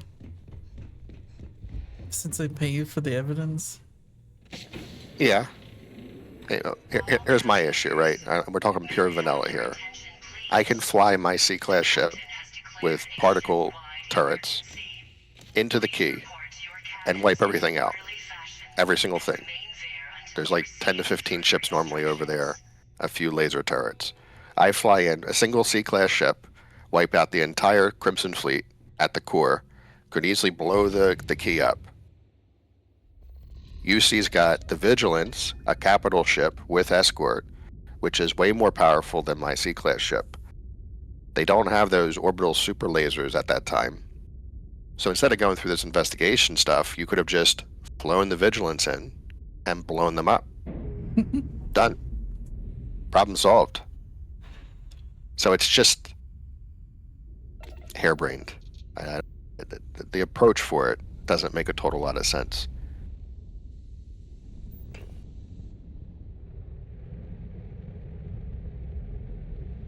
It is nice looking ship, It makes though. more sense if it was more like a CIA kind of organization rather than a military wing. For sure. But for me, that would make a lot more sense saying the Ryusian storyline. Like, they're trying to investigate a corrupt corporation. And so you got to kind of do that. You can't, UC Systef can't attack Ryusian for multiple reasons. One, they're in free star space. You'd start a war. Two, they have connections all over the place. So you're going to have to be kind of systematically doing it. If they would have flipped that out, right, and just had it so UC Systef was investigating, because the whole premise behind Ryusian is they're trying to do a hostile takeover Affinity Limited, right? They could have easily taken something like this and been, you know, you need to go through and sneak through and find all this evidence about Ryusian's shady behaviors and stuff they're doing to eventually get like the corporation, taken over or investigated, or, the corporate executive level caught. That would have made more sense. And then Crimson Fleet could have just been like the Thieves Guild. You're just doing a storyline to support the Crimson Fleet. Maybe they started something very similar where you go through and get caught trying to do contraband or stuff like that, and then just skip this whole vigilance thing altogether. You could have still had an attack happen at some point, but from the perspective of Crimson Fleet, where you would have to get involved with, strengthening their defenses because they knew an incoming attack was about to happen. Yeah. It's not bad. I liked Crimson Fleet storyline. I just think it could have went different directions that was more in line to stories in the past. Dark Brotherhood, Thieves Guild, stuff like that.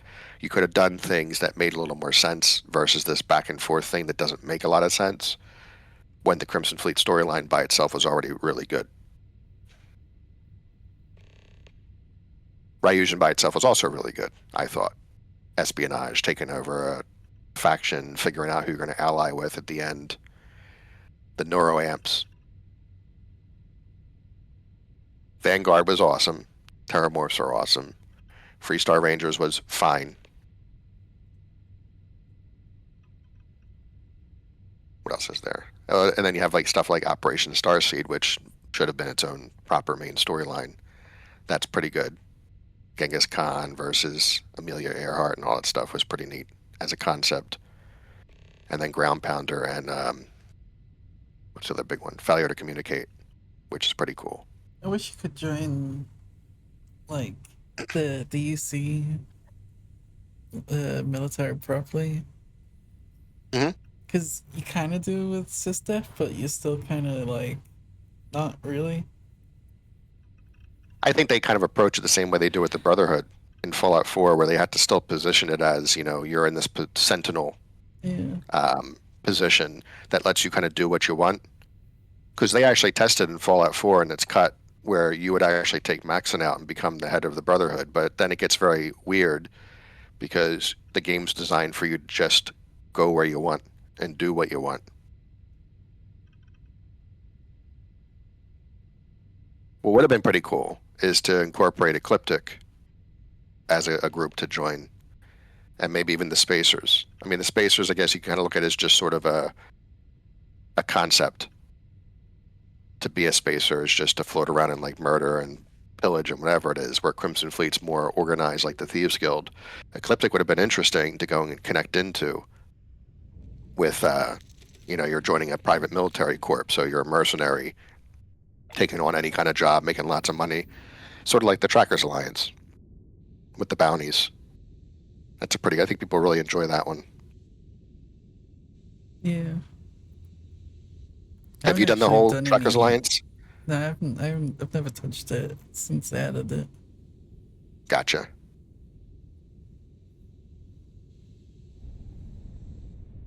You're going over to Jemison? Yeah, it's west. What's the... I thought it's north. What's the north gate? There we go. Well, there you go.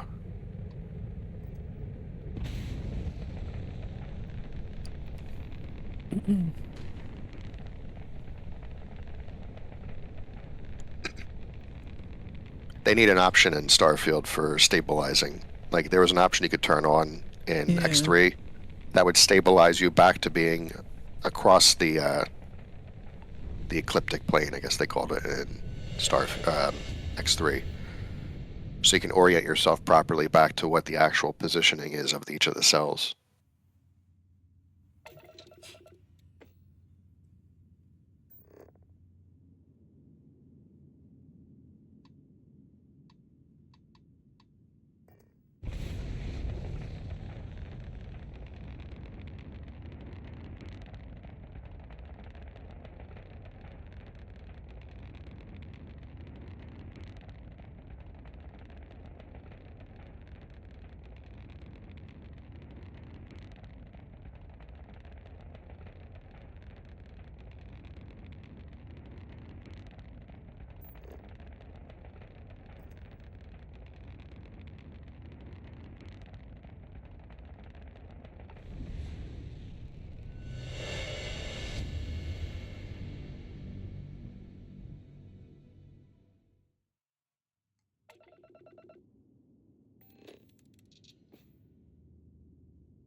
It's showing those for purchase at the ship tech.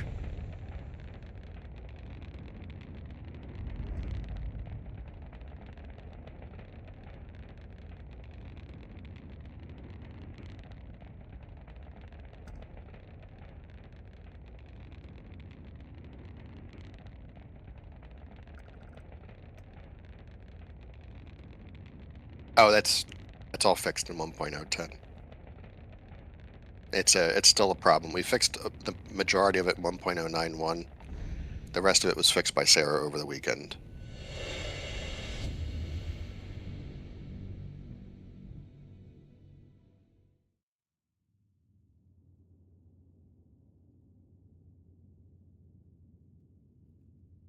However, those two ships shouldn't be showing up on the ship tech, so that seems like a separate problem.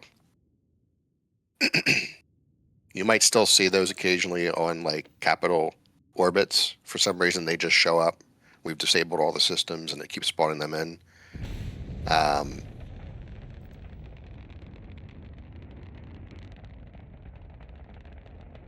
you at right now? Oh, you went to the den. Definitely in the den.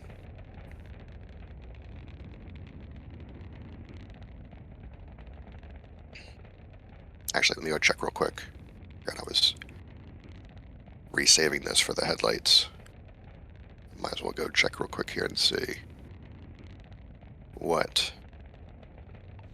If it, yeah, it's possible. If anything loads after StarSim for the changes we make for, well, even the changes we make don't make a difference necessarily, right? Because the way that the vendors are set up, it's kind of anybody can add into it kind of thing. So anything else is going to be putting in like their own custom ships plus keeping the vendors that were there before. I'll check right now to see.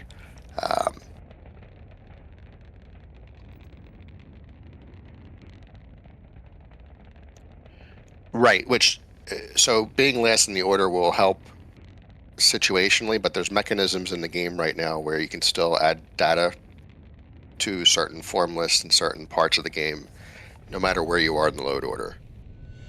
Just mechanisms that they added within Starfield that could still push their data even if they're not going to be in the load order itself. So like form lists, if they're used, there's a mechanism where you can add to a form list that exists in vanilla. And that data will 100% get pushed no matter what, wherever you are in the load order. So that stuff can affect how StarSim works, where it's putting stuff in that we're not expecting. That's why like shipbuilder categories can mess things up, which that's also now fixed in 1.010. That won't be incompatible anymore. But yeah, for ships, it's a really convoluted system for what ships are available. It's 3 different lists that are attached to each of those vendors. You have like a general list of ships they support that are directly assigned to it. Then you have rare and you have unique. And so the unique and the normal show up no matter what. And then the rare, there's like a chance for them to show up each time you go there, kind of thing.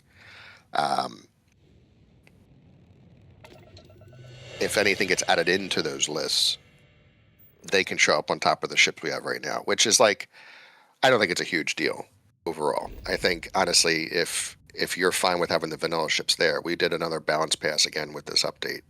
They're there, you know, and we could just sit there and just say, cool, it is what it is, kind of thing. The end game, what we're going towards right now, and over the next few months, and kind of overall what we're looking for in Beyond Space is all of the vanilla ships are last gen ships, last year's model. Were built around needing to grab jump anywhere before the gates became a thing. All the StarSim ships are your current models that are built around more gate travel. They don't have as powerful grav jump capabilities. The fuel tanks are smaller, more mass, better speed to work better with the traveling through the networks and the bigger orbits kind of thing. So we're going to shift a lot of the stuff that was vanilla ships into, you know, their classics. They're something you can find occasionally by other people. This helps the way that they're kind of interconnected with the quest and stuff. You can buy them from direct star yards and certain places. You can find them within the game. And then there's prototype ships we're going to have in the future that are like special versions of the mass-produced types that are much more powerful. To get those, you'll need to get enough reputation with Daimos, Stroud, all those guys. I'm a morning person. Just the Gallbank heist. Yeah.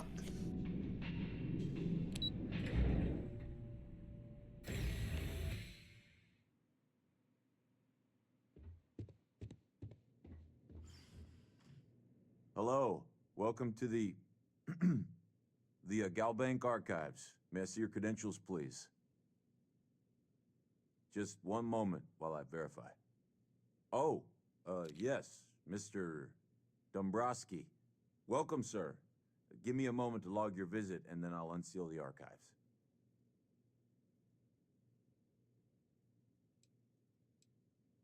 Me? No. Look, this is my first day on the job. Just cut me some slack, okay? I can't afford to lose it. Got a wife and kids to feed. Everything checks out. Give me a moment to log your visit, and then I'll unseal the archives. There we go. I don't know. Have a wonderful day. Zyla Major Glitz asks, will Zyla buy a ship or stick with the Frontier through the entire stream? I just stick with the Frontier. Though I think I need to upgrade the grab drive on it. You want to at least do custom adjustments to the Frontier to make it a little more combat friendly? Yeah. Oh, right, the Ecliptic. Yeah, scout ships, they're going to kind of suck for combat encounters. You start running into B-class, C-class types. Frontier is literally tissue paper.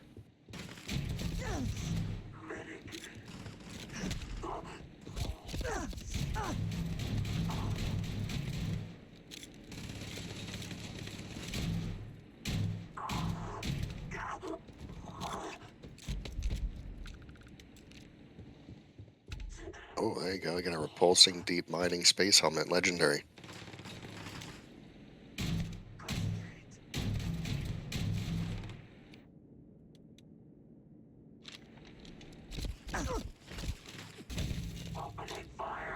I agree. Yeah. So, Major Glitz is saying only asking because was just curious of seeing different ships in combat. So if we can get a few ships in the future. Well, what we can probably do here, because it gives a good spread. Zyla, what we'll do is we'll knock out the quests that give you the special quest ships, right? So you can get Star Eagle from Free Star Rangers, and that'll be a B class. We'll do the Mantis to get the A class. To them are like one of the best in those categories. And then if we do over-designed, once we get through enough of the main storyline, we can get the C class, the Corvette Kepler. This way you'll have them in the hangar, and you can flip between them. Yes. We wanted to make sure that those, because I mean, Mantis is good, but you know, they should stand out. Anything you're given by a quest should be something that's useful forever. So like we've made it so that the Mantis is an A-class scout ship, but it is absolutely better than any other A-class ship. Not quite a fighter, but it is a very effective ship. And if you want to go a little further, you can easily do some tweaks to it as well. And then the Star Eagle is definitely a B-class, like a proper fighter from the Rangers and stuff like that. And then the Kepler, as much as Sarah thinks it's just a flying brick, is a pretty beast ship, even though it looks like not great. The Kepler, what is it, R? Because the Kepler S is the optimized, I think, B-class ship. But between those three, we should have a good spread to show the feel. You know, like maneuverability is horrible on a Corvette by design, but you have monstrous shields, very heavy weapons. So you can't move very well, you're much slower, but you're more effective in combat encounters where like one C-class Corvette could take on quite a few other ships. Yeah. What we should probably also do, Zyla, is get you a copy of Watchtower So you can then, once you have all these ships in your hangar, and you run into a pretty tough encounter, you can basically just call your fleet in and have them jump in with all your ships you gain from the quests.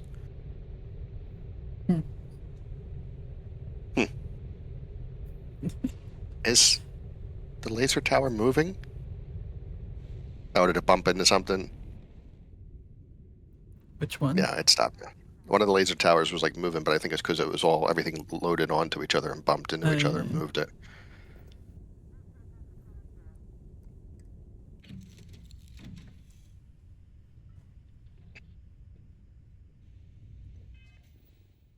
Come back to the key, aren't I?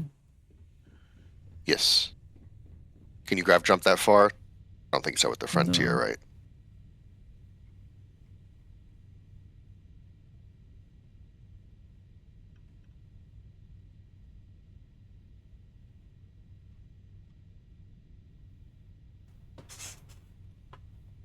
You're plotting a course? You don't have this memorized at all yet?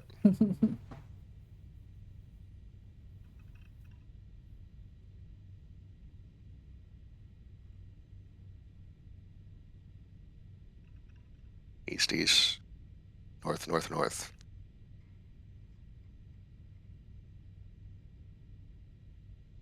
East, east. Probably jump East. help us, I think. Absolutely. I mean, just for flexibility, when I played through this before, so again, I play this in testing the same way I play it in X3, Albion Prelude. I will gate network to open places up, and I will jump back unless they're directly adjacent. I don't do the network straight through. So my reward for going through the fun of going through the network is I now have the ability to jump back to places, just like in previous Bethesda games. But to do that, you got to go through and upgrade your grav drive, upgrade your fuel tanks to give you that extra spacing, and then explore just enough that you open up the in-between systems. It's one of the things that UC3 on the server has been pointing out is that even if you open up the settled systems, you haven't unlocked the systems kind of in between based on the way that the star map is set up. So you got to do a little bit of exploration around the perimeter of the entire territories to open those systems up, to fill in the gaps. And the Fermi paradox comes into play if you can't grav jump very far. Yep. If using grav lanes, FTL, stuff like that, yes.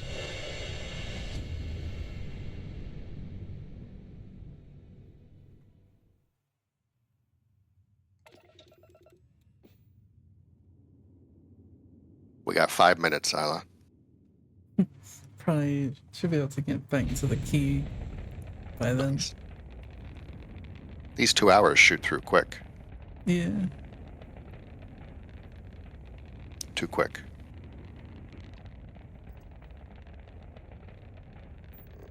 It must be. So there must be something hard-coded into the engine that just goes to Fermi as a fallback if something breaks.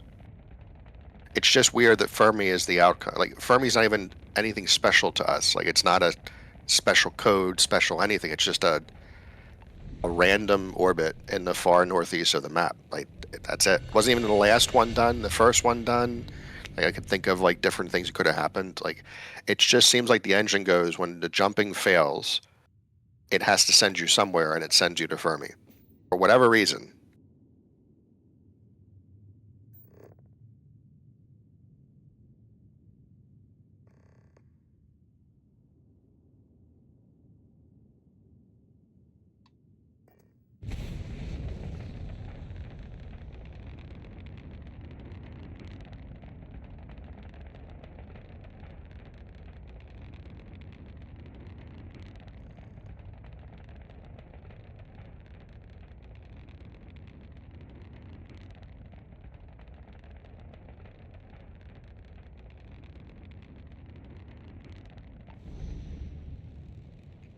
I've heard, yeah.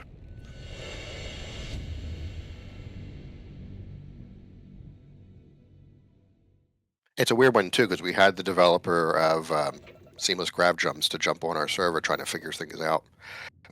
All they're really doing is they're hooking into when the grab jump effects get fired off, and they're detecting that for everything they're doing through the script extender. So like it doesn't make a lot of sense. I can see why we are interacting, because they can only access from what they've conveyed the visual effect going off. That the papyrus bridge from script extender is pretty much non-existent. So that's why StarSim is impacting with what they're doing. Why you end up in Fermi, I don't think even they know right now why that's happening. It's just weird.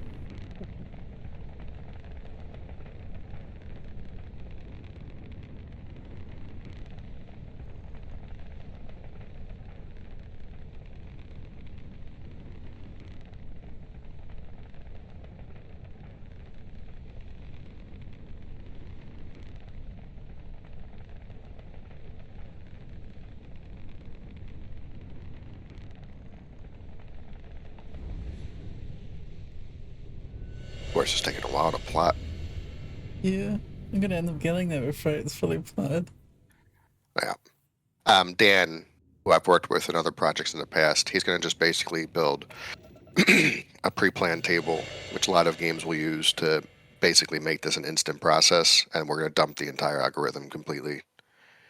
So I guess how it would work is we will run the pathfinding algorithm on every possible path up front, and then we'll save that data and then take that data and basically hard code it during initialization.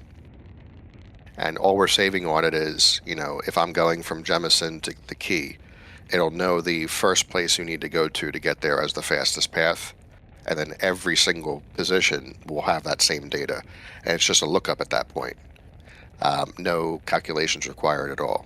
So it'll be using our algorithm right now to build all those paths and then output it probably to the log. Then we'll have to basically take that log information, if we format it right, and dump it right into Papyrus to use in the lookup table. But that'll completely cut. The pathfinding algorithm will be instantaneous. There's no calculation of anything at that point. It's what is the gate I need to go to from here to get to the key? East. Done. It'll just instantly pop up. You arrive in Kurtz. What gate do I need to go to from here to get to the key? East. Done. Points right in. And that'll knock out the whole pathfinding as a way to bottleneck everything. Oh, you're using far travel instead of cruise mode. That's illegal.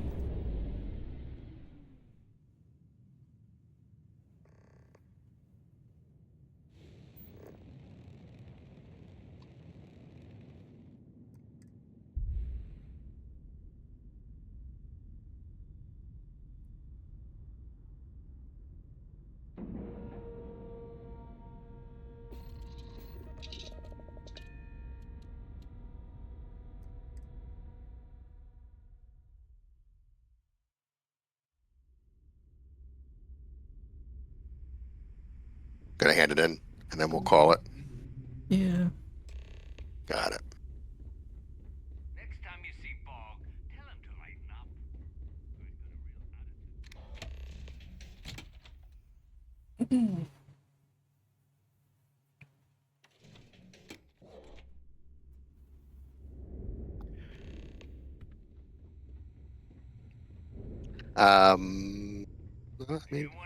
I always helped him. More bodies to eat up the Ashta attack.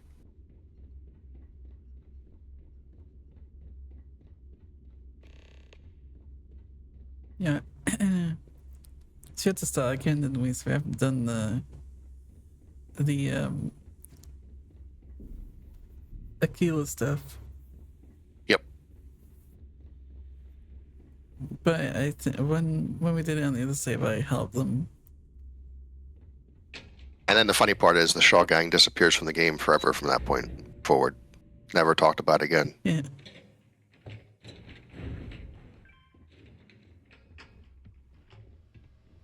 Your buddy Rokov is aboard the key. Told me everything that happened.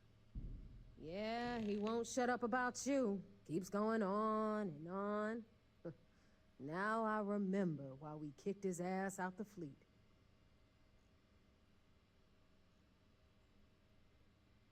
Yeah, that'd be a first. All right, Neva, you've made your point. Well, since you're vouching for Rokov, I guess we can give him another chance. All right, now that is out of the way, we can move on to the matter at hand. Crix's legacy. Speaking of which, let me see that data you copied from the Galbank archives. Ah, so the Galbank transport went down over Bannock 4. Bannock. Why does that sound familiar? Neva? Yeah, keep your panties on. I'm looking it up. And... Let me go, before I forget this, let me go commit got it. Bannock 4. the updated ship headlights. Bannock 4 is an EM-class gas giant. We can't even get a ship near the thing without frying every circuit aboard.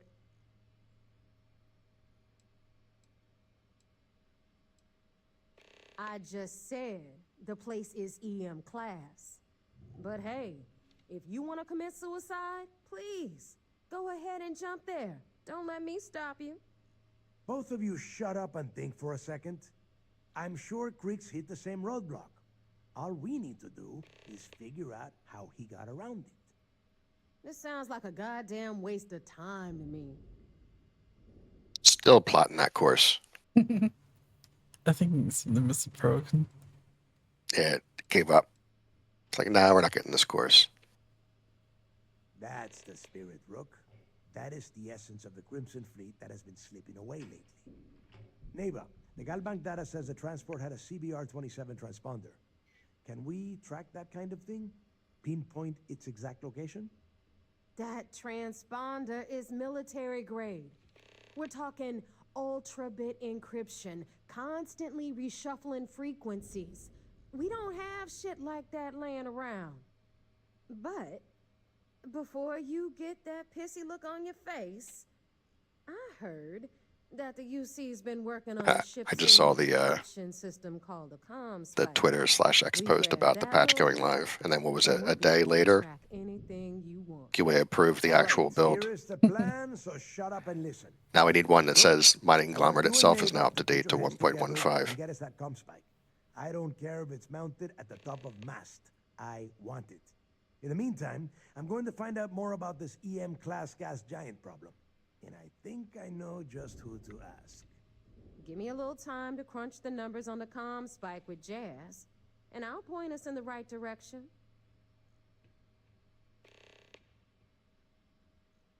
I promise. You're gonna write that in your diary, little girl? All right, that is enough.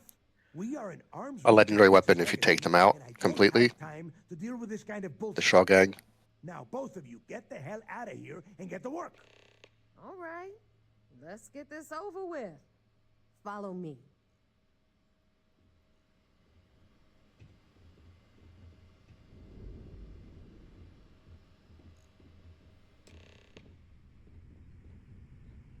Did you say something, or was that to chat? Chat. Major Glitz said you get a legendary weapon if you go the other route after saving and reloading. So if you take the Shaw Gang out completely, you get a legendary weapon. If you support them in the Ashta attack, you don't get that weapon. So pros and cons.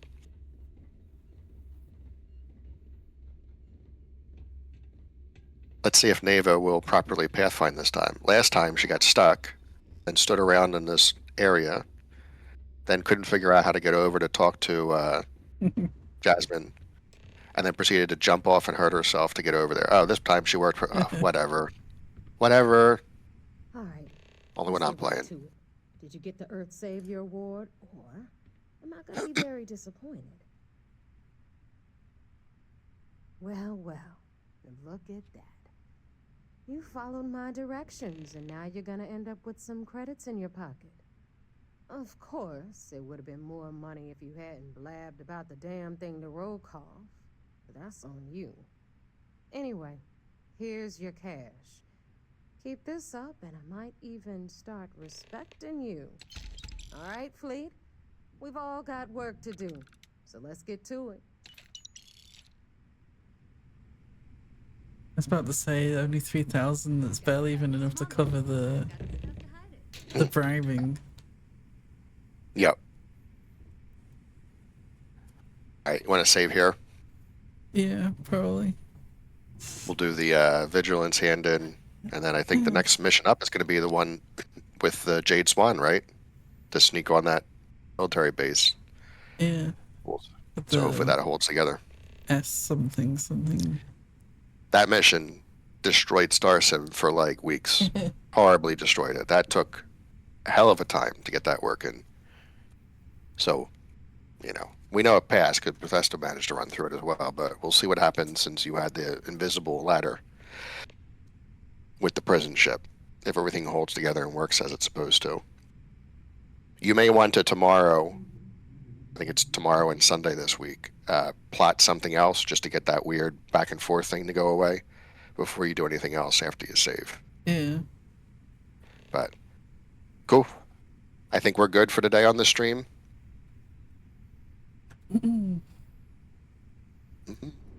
So, thanks for showing up for the stream.